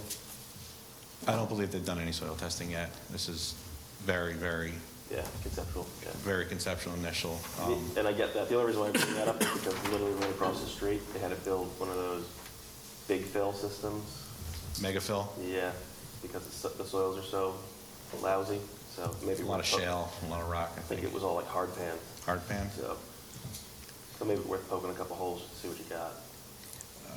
Well, for now, I think we need to work out what the use is going to be. The usage If they have to explore this a little bit more. I think any application they put in, we're still going to have to take off the area that's currently in the road.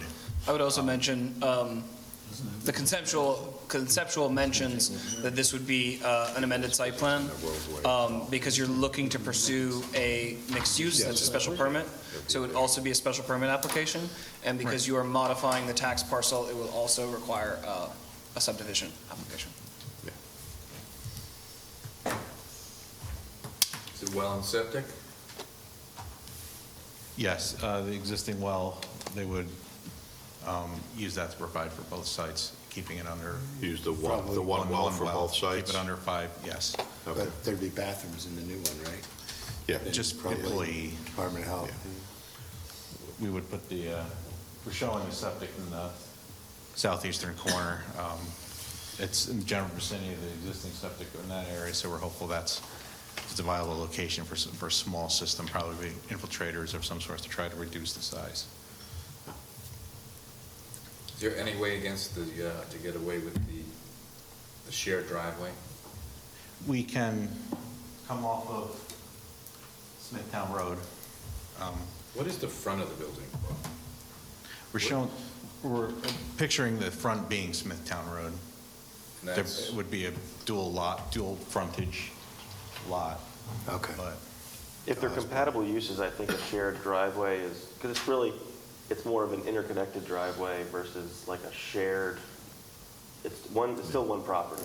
So, it's not really a shared driveway in the sense that you have two separate residences sharing a single driveway that would require an easement or anything like that. So if they're more compatible uses than a warehouse or a construction, like a contractor's yard, a single family, then an interconnection like that and reducing it down to a single access makes sense. But the concern with a situation that you have now is just the incompatibility of those uses and potential conflicts with that access that could potentially pose. If there's trucks coming in, and you also have like a family that's also using that access. Yeah, I was more looking at a practical. Yeah, and that's very valid. So if that use though is not something that you pursue, then if it's something more like an office use tied to a single family, that's a more compatible use, where a shared driveway, I think, makes a little bit more sense than if it were two less compatible uses. do we think the town can consider a use access off of Smithtown Road if eventual use seems to fit, keeping them separate for safety reasons and/or? I think it depends on the use. Yeah, in conjunction with present the use, but if it's something that, if we develop a different building type or something, depending on the use, that it lends itself towards just a different arrangement to keep the residential totally isolated, kind of give the impression it's its own thing. It sounds like the board would be open to considering that. I would just say in general, fewer access points are better. But it depends on the specific use. Yeah, plus that driveway, the second one would be really close to that intersection. Right. It's also directly almost directly across from where CarMax will have their entrances. Yeah. Yeah, here's the CarMax.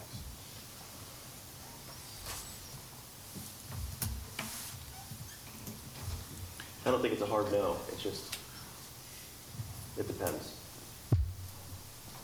I don't know the answer you like. It's an answer, though. I mean, I guess. I would also look at potential buffering between the two uses, particularly, I mean, depending on how incompatible those two uses are, it would be more or less important. But something to think about. Just looking at the landscaping plan, it extends all the way around the building except for between those two buildings. There's currently a tree that far. And that's not proposed to be changed with the, only to the extent it would be required to put the driveway access in. okay. My recollection is that the house is at a higher elevation, driveway goes up, and the, where you're proposing to build is more or less the same elevation as the street. Yes. So you have to see how that would work, too.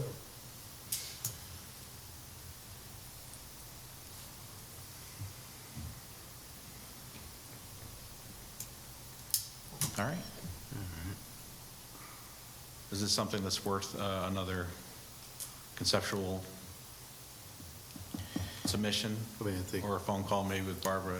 I think you need to hash out the use, you know, Under mixed what's going to be uses. allowed to be used prior to going anywhere. Yeah, You before know, you spend I think that's the first thing. If we can get the use more defined of what it's going to be, is something that, that Barbara's going to agree works in that, within that zone, then I guess it could move forward. I mean, right now, it sounds like what's being proposed really isn't working within that zoning district at this point. So I think look at it get that hashed out first, and then it'll be a decision to go forward from there. At least on your part. I mean, for us, as long as it's an allowed use, it could come back with a full application. Sounds like everybody's okay with, with some of the little issues there with the, the access, the driveway access and things like that. But it has to be compatible. That's going to, work with that residential piece. Okay. If anybody else has anything else they want to add? Nope. Okay. Thank All you. right, thank you. Thanks.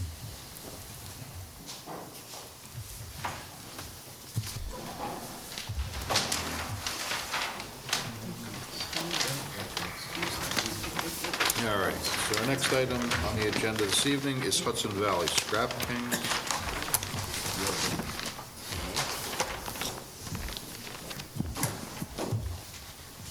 Good evening to the chairman. My name is John Fuller, and with me tonight is Lee Keith, representing the ownership. We were before you the middle of last year in August. At that time, they had recently purchased the property and were in the process of cleaning things up. We had come before you conceptually to propose some of the short-term changes that they thought that they wanted to make with the property.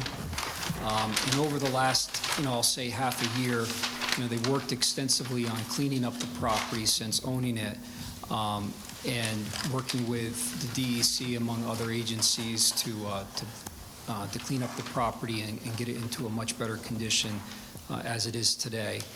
Over the last few months, Mr. Keith had talked with me about the idea of, at this point, instead of pursuing some of those minor changes that we had shown you about a half a year ago, is maybe come in with a more comprehensive conceptual plan of what he wishes to do with the property. And so what we had done is in order to come before you tonight preliminarily, is to show a concept of some of the things he had hoped to do with the property and the reasons for doing that, and get some feedback, certainly as it relates to your ordinances, the zoning, and some of the other challenges. We recognize there's a lot of environmental items that we'll have to address in such a development, but we wanted to bring his ideas before you tonight for discussion purposes and answer some questions as well as get some feedback.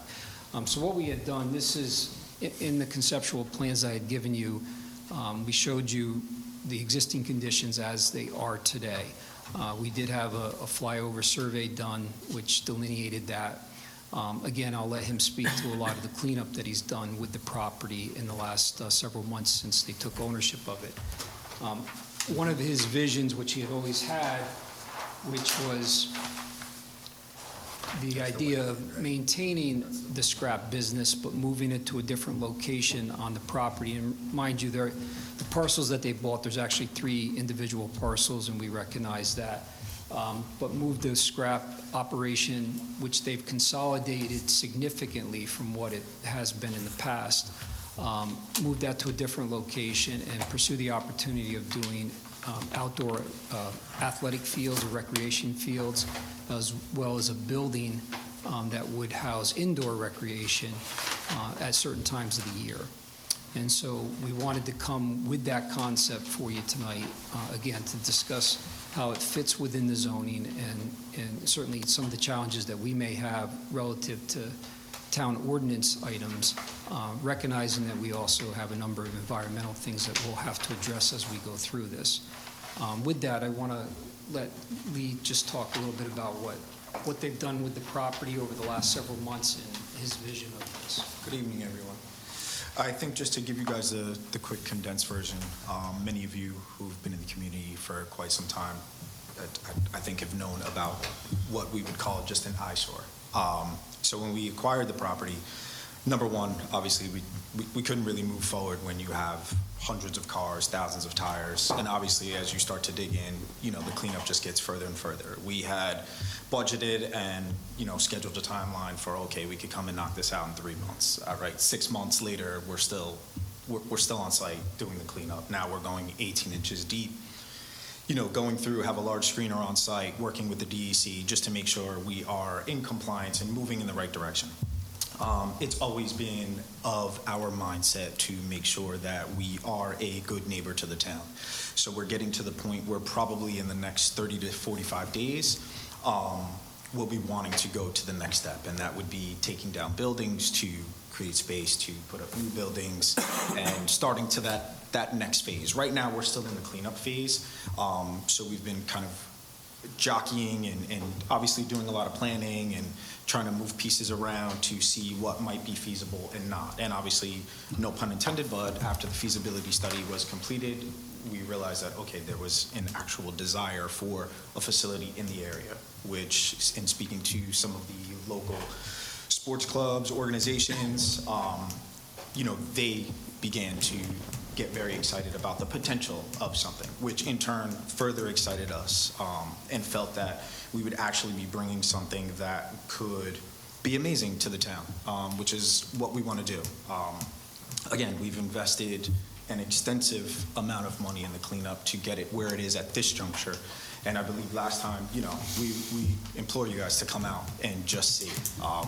Because I think if you probably do a Google search right now and like an overview of the property, you can just get that if you've never walked in there. But if you walk through the gates now and you saw it, I think the town would be happy. I mean, I couldn't see why you wouldn't. To date, we've probably pulled 4,000 tires, hundreds of cars, and I mean, I think the last stuff that came out was like 500 propane tanks or something like that. It's been a little nuts. I'm not in the scrap business. My partner is. He kind of runs that side. So for me, it was about like it's got to be clean. It's got to be tidy. If we're gonna have moms and dads and families here, like that's where it's got to start. So again, what turned out to be projected maybe 3 months is now into 6 months. And again, that's why we're here, because the vision now in the next 30 to 45 days, we have to start making some decisions on what will be or what won't be based upon, obviously, the town's feedback. And, that's really why we're here. We want to know what you guys are thinking, how you might feel about it. Again, we realize this isn't a yay or nay session. This is really just, an exchange of ideas and you guys expressing your concerns to us. And just like we've done the cleanup, we want to make sure like we're a good neighbor. And there's nothing hard fast about this. This is really just a concept and an idea. And again, we're looking forward to your feedback.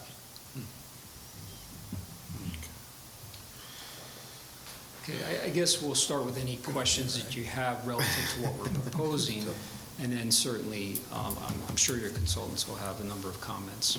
Would you be able to show me where, you said you were planning on removing the scrap, what parts? I see colored areas. What part are you planning to move it? What part would the facility be in?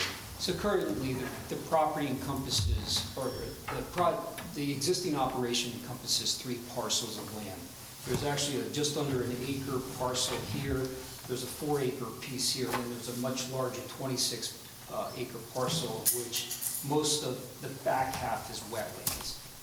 The current, what I'll call historic operation of the scrapyard ran right along this area here, which also has a utility easement.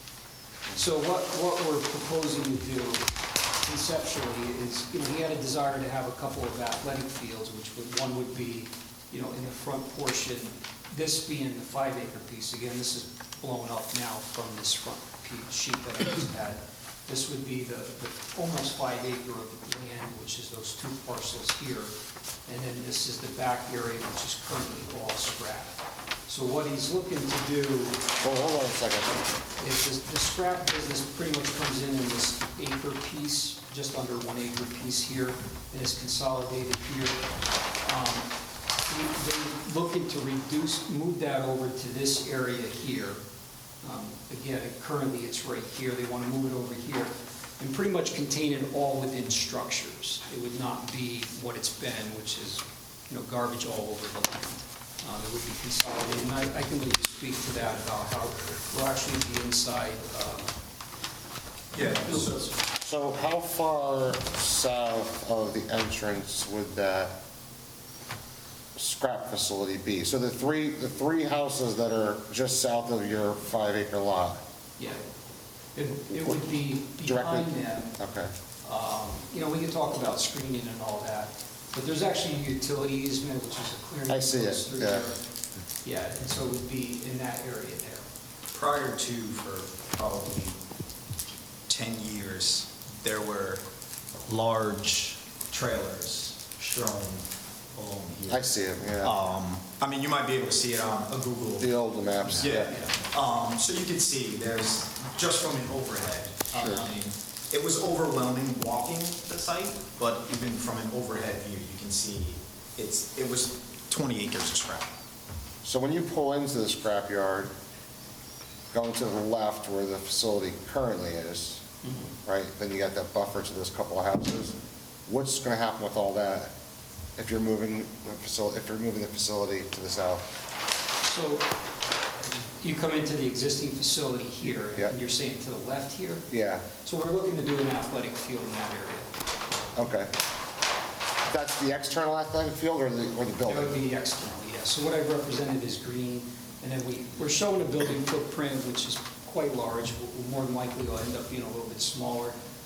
He wanted to show a footprint of what would encompass an indoor field. So these are general footprints of what we'll call soccer fields. Now, I don't know how soccer fields are with floodplain, but that's the 100-year floodplain, the FEMA floodplain? Is that what that orange indicates there? Or? So, yeah, there is a 100-year floodplain that meanders around the property, yes. So, normally, there's floodplain development standards. There always is. You can't grade extensively in floodplains. You can't raise the elevation. So, that would all be part of the design of the field. Okay, and then incorporated in that is federal wetlands and New York State DEC wetlands, right? Right in that center spot? Currently, and I explained this to the applicant, New York State just updated its wetlands regulations, and so this would certainly have to go through DC review, and at a minimum, it'd probably end up needing buffer permits. Well, you would be putting a facility slap right in the middle of all three, federal, New York, and your floodplain. Well, there'll be a wetlands delineation, and there has been. In fact, it was delineated previously about 12 years ago, and it was flagged. We're referencing that. It'll need a new delineation and validation by the DEC, and so that will, without a doubt, have to be reviewed by the DEC. And then I'm sorry, last question, I'll let you go. Where are we proposing the indoor facility? So we're looking at this footprint right here. Yeah. to the rear of the property. Okay. Is this open to the public, or is this a Oh, private? yeah, this is for the public. Yeah. So then how close, when you're, I'm sorry, Bruce. So if you're going on the entrance and you're going to the left, which is kind of, which I was asking earlier, that's where your indoor facility would be. Yep. And then behind that, you're saying is going to be an outdoor facility? It would be an outdoor grass field, yeah. And that backs right up to all those houses' backyards? It's just some things to think about. Yep. I see, several houses. That's like where the big piles were that you used to just dump Yeah, everything. previously there was scrap and heavy Yeah. equipment being operated there. It looks like there's a pretty good separation, 400 or 500 feet. Yeah. Depends on how many facilities, how many fields you're putting in and stands and, Well, as it's shown, it looks probably 400 or 500 feet between this house, existing house, and what they're proposing. Well, I just want, thank you for showing me at least what you're trying to do. absolutely. I'm just trying to process this all, because I'm more on the protect the wetland side. Sure. So it's, Have you looked at the They're going, I was going to touch on the wetland real quick, because so now you're going to, for what's there currently, with this new building is now going to encroach further into the wetland than the existing, junkyard is currently, correct? Well, almost the entire footprint that we're showing is currently bent junkyard. Previously, when we first looked at this and the updated regulations, we were looking at what we call federal wetlands. But I'm almost certain now with the recent passage. Talk into the microphone. I'm sorry. Yeah. I'm sorry, with the most. You could actually pull that out if you want. I see. Might make it easier for you. Yeah, It's up to okay. you. We certainly are going to fall under DEC review now. That I'm certain of. Right. But we also have local wetland buffer regulations too that need to be Okay. adhered to. But, it's everything would have to be, 100 foot from the buffer. So if you're going to encroach further into that wetland area, how are you going to, you'd have to come up with some plan to mitigate for that, but Well, certainly, that was. it's going to be, you really have to address it. It's not just the DEC, we have local regulations as well.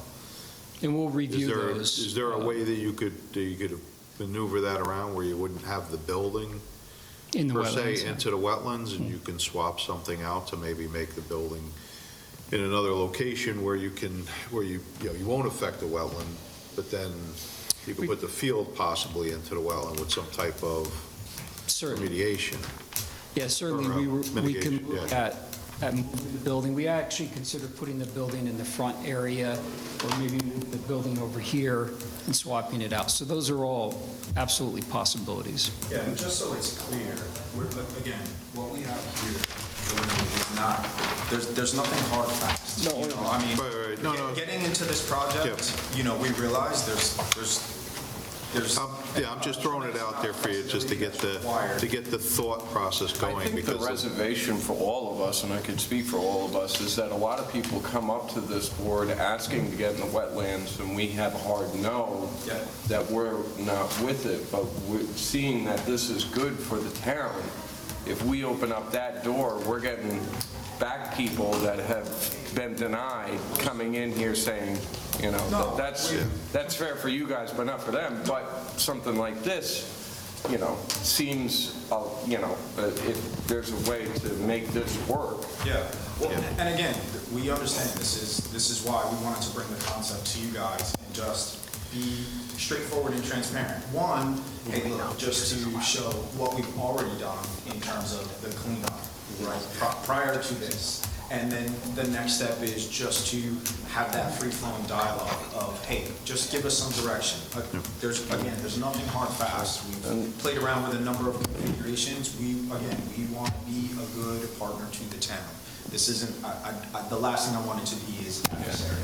And the one other thing that I would bring up with this project is I live near here, and Chelsea is, pulling in and out of that place is extremely difficult. Yeah. And adding a larger facility, you know, like to see some type of traffic report.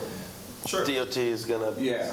So, yeah, there's, Whether we'll get into it, yeah. I mean, we've discussed a light, a deceleration lane, Yeah. you know, already some of the challenges that we have. I'm sure you guys have seen that one area right Yeah, there. of course, large trucks that are pulling in and out, Route 90, even in a car, you know, trying to pull out, you know, it's a. 90 is different than what it was 10 years ago. Yeah, it's tough.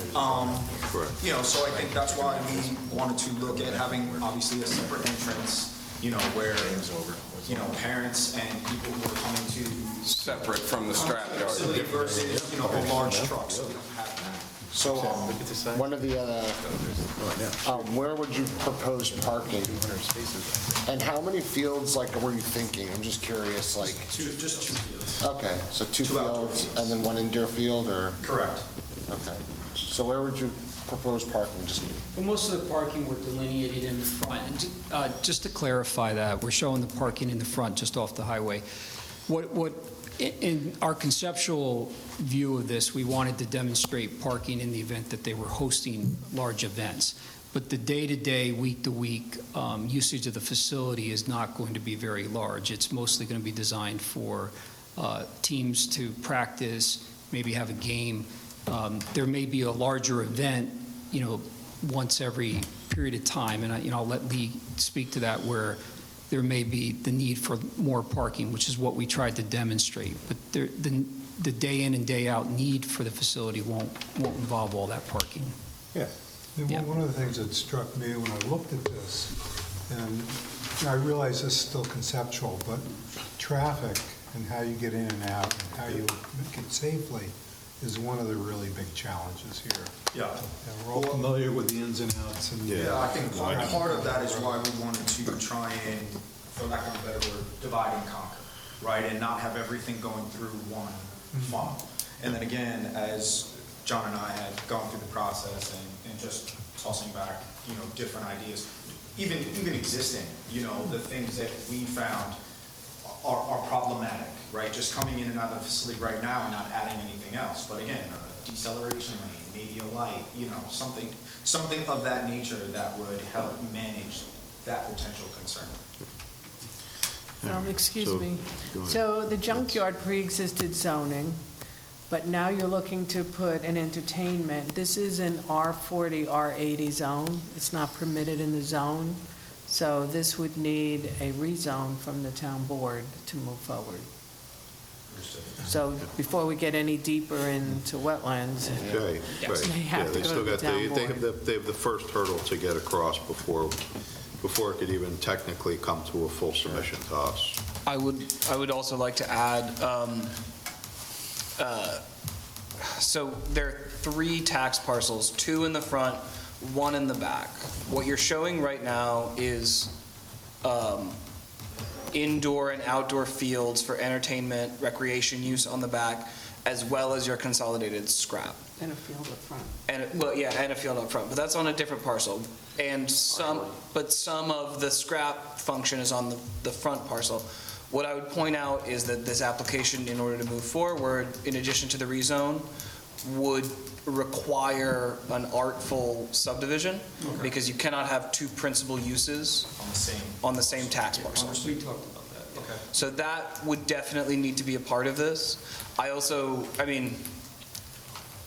The planner in me loves the idea of taking an old scrapyard that has not been in keeping with regulation and making a huge mess and transforming that into a new recycling facility and a recreational asset to the town. I think that at some point you will need to answer some hard questions about the compatibility of those 2 uses. Both the cleanup of the facility and the transformation into an outdoor rec field for children, but also maintaining the scrap use adjacent to a pretty large recreational facility. So I think that will be something that you will need to address, and I would start, if you would like to move forward with this, I would start thinking about some pretty significant buffering mechanisms. Well, just modern day, You know, and again, I'm by no means a scrap guy, right? For me, this was about the real estate, and I'm a soccer guy, I love the game, right? So that was my motivation in this. However, in our touring of other facilities that are run well, what used to be what would be called like a junkyard or a pick and pull. So cars, junk would be left there. You know, a guy would come and say, hey, I need a windshield. Oh, okay, go to the oak tree and, you know, walk 50 yards into the woods. There's a windshield you could buy. Oh, if you can get it out there, pay me $30 and go, right? And then the rest of the car remains. Well, now all the brush, now this becomes like a car with a tree growing through it, right? So now multiply that times hundreds. Yeah. Hundreds. But modern day scrapyards are not operated that way. Material comes in, it's processed, and it's shipped out. So in theory, a well-operated scrapyard, when you walk through it, it should look like a barren land. It should literally look like a barren land. You should only have material there for a couple of reasons, right? It avoids the spillage, right? If a car's sitting there and something's happening and it's not processed, you have, you know, fuel, whatever else that eventually can seep into the concrete, right? But if it's being processed immediately, it's in and it's out. And that is the way that it should be run, and that's what we are working towards. But first, obviously, we have to start with the earth. And as you can Google, I don't have to say it, it's a visual, right? It's visual. We're all visual people. I can tell you how much we've cleaned up, but I mean, you can see if you come and visit. It's more than extensive. I mean, it's out of this world. So I think that won't be difficult to convey because, again, the way that modern metal is recycled now, it's not left sitting and piling. You know, that's just not the way the business is. Sure. The other thing that I would note, I think both because you'll have sensitive ecological lands in the back and also residences in the front, that you have these fields. I mean, you know, all of these are questions for the planning process, but in my experience, in order to get good use of those fields in certain seasons, those fields have big lights on them. And so that's going to be something that we are going to have to talk about at length, because the lights that you would use to light those fields are wildly out of character for our lighting code. So that will be something that we need to look at. All of this is, you know, I mean, these are just ideas, right? These are things that we will address later on in the process. I would want to look closely at the parking configuration, especially how close it is to the road. I mean, buffering, maintaining visual integrity of the Route 9D corridor, not having, you know, what was a long, large parking lot stretching off of it, or finding a way to break that up or mitigate that will be something that we'll want to look at. But, I mean, again, all of these are specifics. It's a big project. There are a lot of things that we can deal with down the road. I would say that the big things that you will need to look at, the subdivision, the rezone, because I do not believe that this is permitted as a use in this zone. The back parcel is R80, right? The front parcels are R40/R80, and the back parcel is R80. So you'll have to look at both of those. But I do not believe that, I'm pretty sure that the only recreational uses that are allowed in those zones are municipally owned parks, playgrounds, things like that, right? Not a private facility that is then available to the public. So you've got the rezone, you've got the subdivision, and then you've got the issue of the wetlands, because you're showing disturbance in the wetland area, and we draw the line 100 feet from the wetland area. We have a pretty strict 100-foot buffer, and I think that there could be wiggle room if that is a field, you know, and then there is mitigation and planting. That is at the discretion of the board, but a building that juts that far into the wetland, yeah. Gotcha. Yeah. I like the project. I do too. You got a lot of hurdles. I think it's got a lot of positives. I think Well, we appreciate it. But I think We're it's not a- afraid of the hurdles. Yeah. I mean, we knew what we were getting into, quite frankly. I mean, I laugh and I say this to my, like, we bought a junkyard, right? We bought a junkyard. And not just one that was like well-run, but that was neglected. You're at a very early stage in the process. It's going to 100%, take a lot of which is- reconfiguring and. Yeah, which is why we wanted to come in front of you guys and have that, like we did before. You know, we wanted to have that exchange of ideas, let you guys know, hey, we're here, this is what we're doing, like, this is a meaningful project for us. You know, this is not something, we're throwing a lot of resources at that, and it's important. It's really, this isn't a project that is about the money, because there are a lot of other things that we could have done to make money.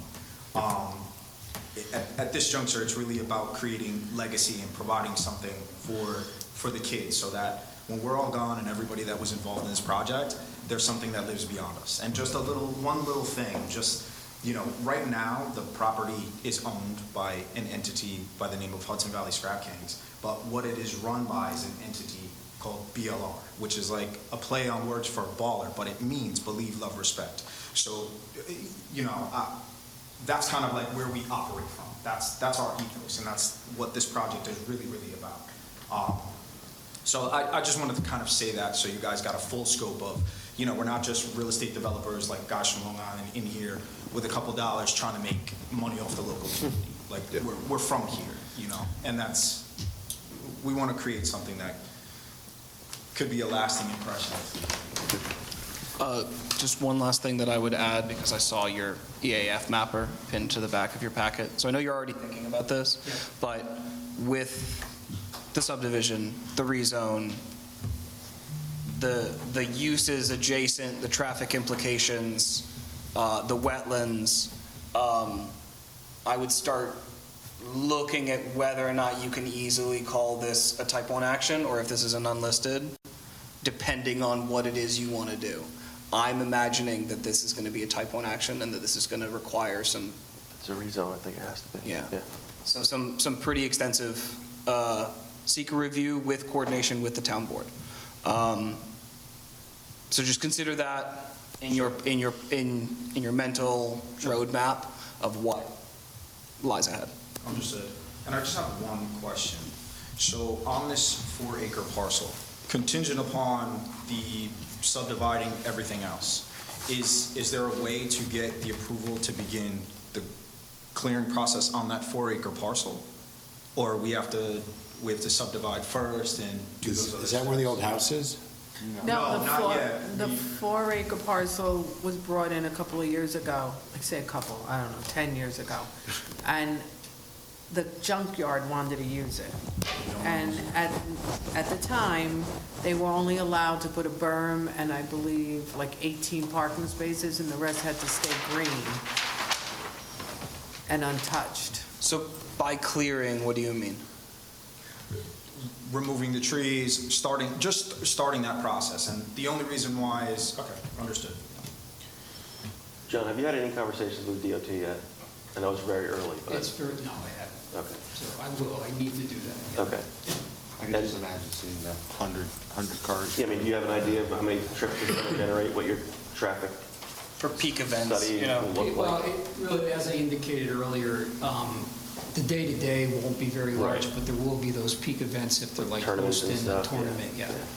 So, you know, I think we talked about it. I mean, the daily trips will probably be less than, you know, maybe 200, you know, during the day-to-day normal operation, but then potentially on a weekend when they're hosting a tournament, it could be, you know, much larger than that. Yeah. Particularly, I would imagine at, you know, peak hours, right? Where everybody arriving or everybody leaving for the tournament. Correct, yeah.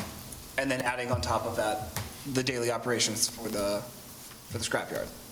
Because you still have trucks. Okay. That would be a situation where you almost have to treat it like the stadium down at Beacon. You need police there to actually control traffic on those big days of people. If they do a tournament, yeah. Yeah, I mean, the day-to-day, like I said, we're probably around the 200 trips. But the weekend, of course, the scrap business doesn't operate on the weekend, right? No. So certainly not on a tournament weekend, you wouldn't have the scrap running. Okay. Point being, I think everybody sees the merits of the project. It's just that there are a few hurdles that, we would call them hurdles, but there's things that are really, they're drop dead type issues. So, Right. I mean, good news is it seems like you're in good hands with John. It seems like you know what's ahead of you. I mean, the early conversations with the DOT, could you even add a turning lane if it was required? Like, is there even enough room there? What would that entail? It's early, I mean, conceptual design work like that.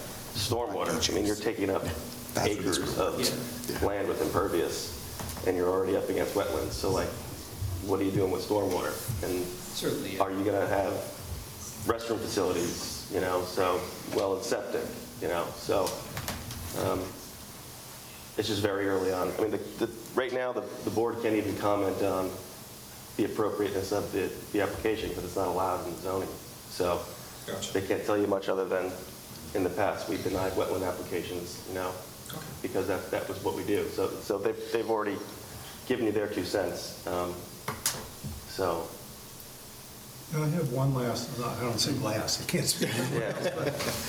What's your vision for this recreation facility in terms of who would operate it, how it gets operated? Are you looking to have a municipal operator or privately operated? Yeah, so we're not in the business of operating. So the company that performed our feasibility study, they manage these facilities. So they will be in charge of hiring, you know, obtaining the proper software to do everything, scheduling, things like that. You know, that's not something I'm proficient at, and I just, you know, it's like if you have a problem with your car, if you're not a mechanic, you're going to take it to a mechanic. So, you know, we want this to be run in an elevated way, right? We don't, again, I grew up in the area, I've coached in the area, I've gone to a lot of these facilities where, you know, you go in, you feel like you're walking into a petri dish, like, you know, bathrooms are disgusting, you know, the tournament is run poorly. Like, understand all of those years of that and the people that are involved in the project, you know, we want to make it a go-to facility where if mom needs to take a Zoom call, she's not skeeved out, you know, she needs to use a restroom, like, it's okay, you know, like, you I'm don't have curious, to. what are some of the facilities in the area that really inspire you? That inspire me? Yeah. There are none that inspire me. And I think that's why, that was our motivation to build this. You know, each facility, you know, there's one, again, I won't name names, but there's one, it's kind of like a bit out of the way, but the problem is he partners with these not-for-profit organizations, and he is absolutely pillaging these organizations. So what happens, right? It's a trickle-down theory, right? He's overpricing things because he understands he's the only game in town. So these clubs now have to charge the parents to spend an exorbitant amount just for their kid to come and participate. And for me, with sport, particularly like sports like basketball, soccer, like the economics should not be a barrier to entry, right? And unfortunately in America, it's an epidemic, right? Like, it's a pay-to-play system. And what we want to try to do is make it as economically feasible for these organizations to come, train, compete, and that's that. Other organizations, other facilities, you know, limit by if you don't wear their particular apparel, like that's another problem. Or they're run by a particular athletic organization where some of the other outside clubs and organizations are hesitant to have their kids train there because they're poaching players. Like, we don't have that. We are an independent organization that anybody can come and compete. And I think that's our goal. So hopefully that answers it, but yeah, like, thank you. There's issues with a lot of the facilities out here. You know, I can't speak to the management of those, but some of them are tremendously economically driven, and you know, that's not our motivation.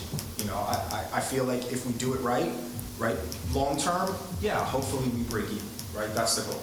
But again, I knew what I was getting into, and you know, I'm willing to go the distance and work with the town and any organizations that we have to, much like we have up until this point with the cleanup, you know, between DEC and things like that. So we're not afraid of it.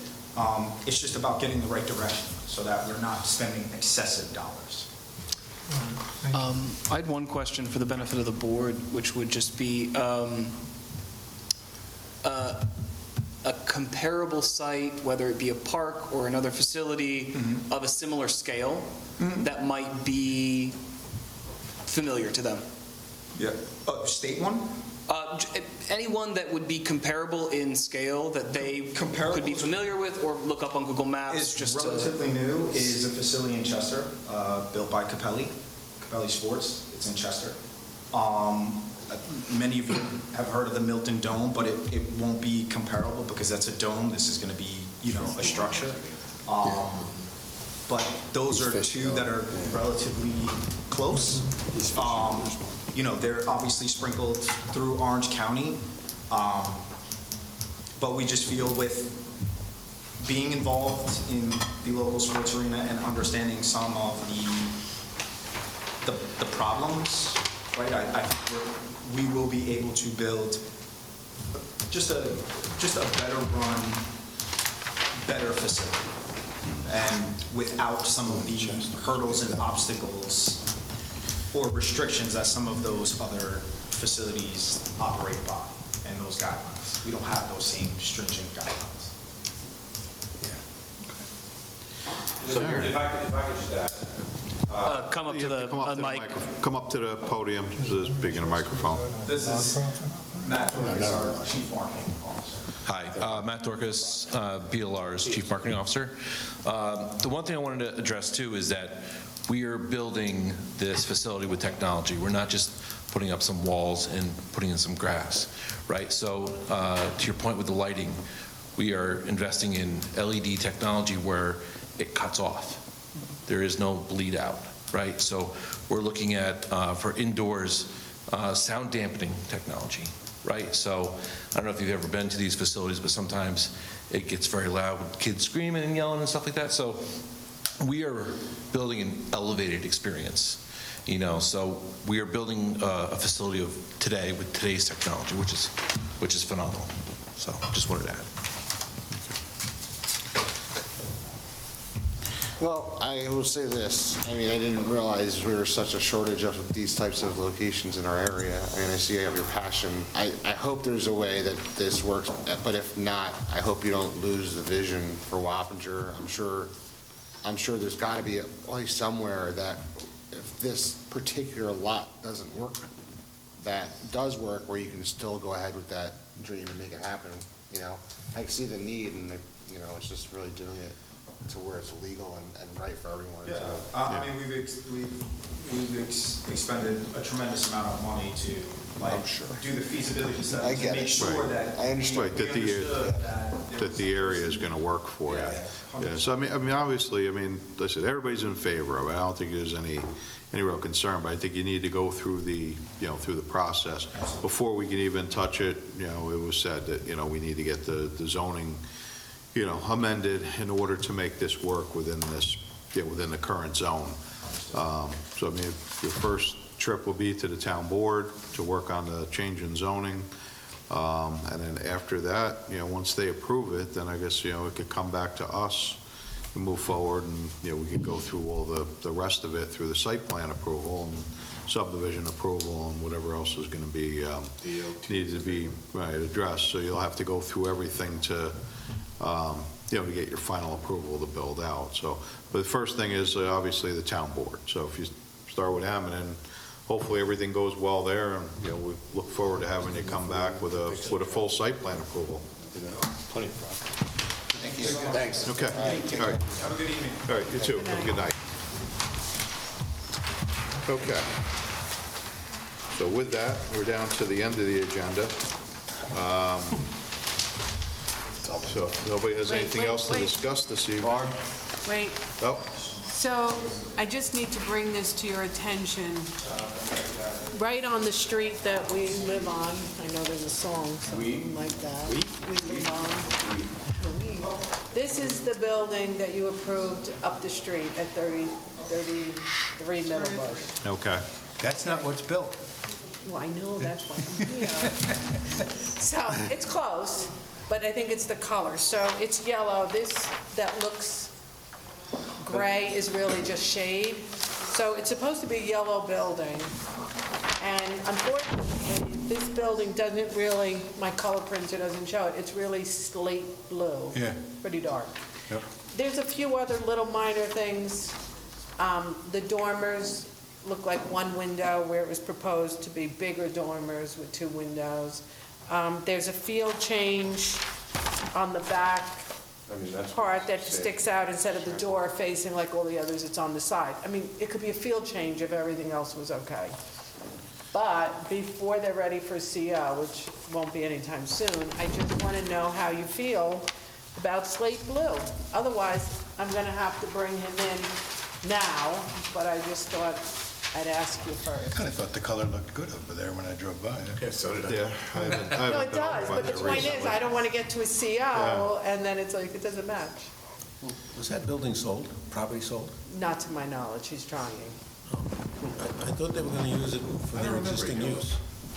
For what? It's approved for contract use. He could literally have 4 different contractors. He didn't do the hardy board though, right? Because I remember talking about that. Well, originally, a member that's no longer on the board wanted stucco. And then they came back and said stucco isn't working, can they do, I think it was hardy plank. But this is what, and I keep passing it going, something's not right.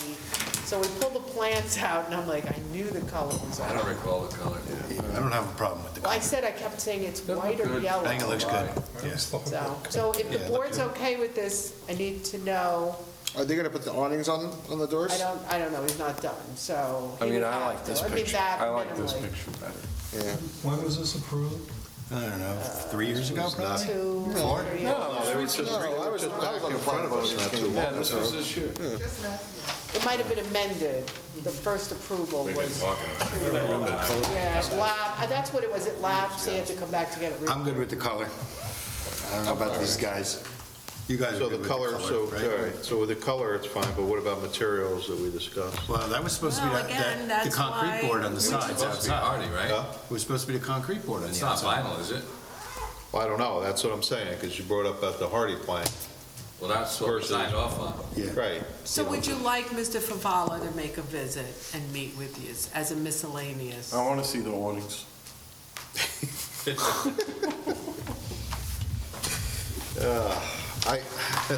Well, I mean, You know, it's either okay. can't one of the inspectors just go over there and see if it's... My first thought was, it looks so much better than what it was. I know, it's just at the last. So color, minute I when mean, see I, it go. Can't one of the Typically, what you do is you inspectors just go have over the there, building, see what's there? you know, maybe it makes sense for just someone to go out there, once he's Right. done, and then have it compared to the site plan, and see what's what, and See what whether the it's in conformance differences or are. not. I kind of would, my opinion is to get him in now, so he can Right. tell you to your face, I'm not putting those awnings on or something. Okay. And you could have a conversation before the building department is being asked every 10 minutes for a CO. Like, straighten Right. it out now while no, he's right, still right, trying to building. get it done sooner than later. Right. Right, so, Nothing happens till the awnings are up. Whatever's there, it's fine. I think, so I think, yeah, I think, Would you like to see him? I think Carol's got the right idea, maybe somebody can go out They're just and not framed like... take, you know, what was approved versus what's there, make up the difference. If there's a lot of differences Well, see, between that's what we the other approved, thing. and then have him come in. Well, that's not done yet, so the site could have problems, but I don't. But he could also say, well, I'm gonna do this, or I'm gonna do that, like you want him. Maybe you know, that's I his mean, right. At least he could, at least we know on the front side, Traffic pain. we know on the front side, then he could come. If there's a lot of changes, if it's just the color, right, we'll and wait till the everybody's spring, we'll okay see with where the he goes. dormers, then I guess it's not a big issue. Okay, the other thing, and I did mention it to Malcolm earlier, we don't ever put in the resolution the colors or the materials, and we don't put it on the plan. So a lot of times, we're searching for a picture that was at a Right. meeting that you approved verbally. And I think going forward, on the plan, on a new building, it Yeah. should say hardy plank, stucco, Right. brick. Right, with the color. And then in the resolution, there can just be, whereas the building was approved to be mellow Yeah, yellow, you know what I mean? Just something so that we're not searching for this photograph. Right, when he originally, well, I said, I have to go look at the plans, but I mean, didn't he put that on there on the elevations? Didn't he put all that information? No, it's always a separate page, and I think even talking. Right, but even if earlier. it's a separate page, though, it should be incorporated in the, You're right, and it in the hasn't been set. in the past. Yeah. So going forward, I think the plan set should include a colored version of what it's going to look like before you sign it. This way, there's no mistaking, the contractor has it on site, the building department knows what they're supposed to be building to, and we won't have a completely different colored building pop up. And the resolution can list all of the plan sheets, including the architectural plans. Yeah. Right. Right. So, we can correct this going forward, but seeing it's up the street. Just thought I'd- Okay. That's all I have. Surprised we specified All right. color. Surprised we specified. All right. Motion to adjourn? Motion's made. Do we have a second? Second. All in favor? Aye. Okay.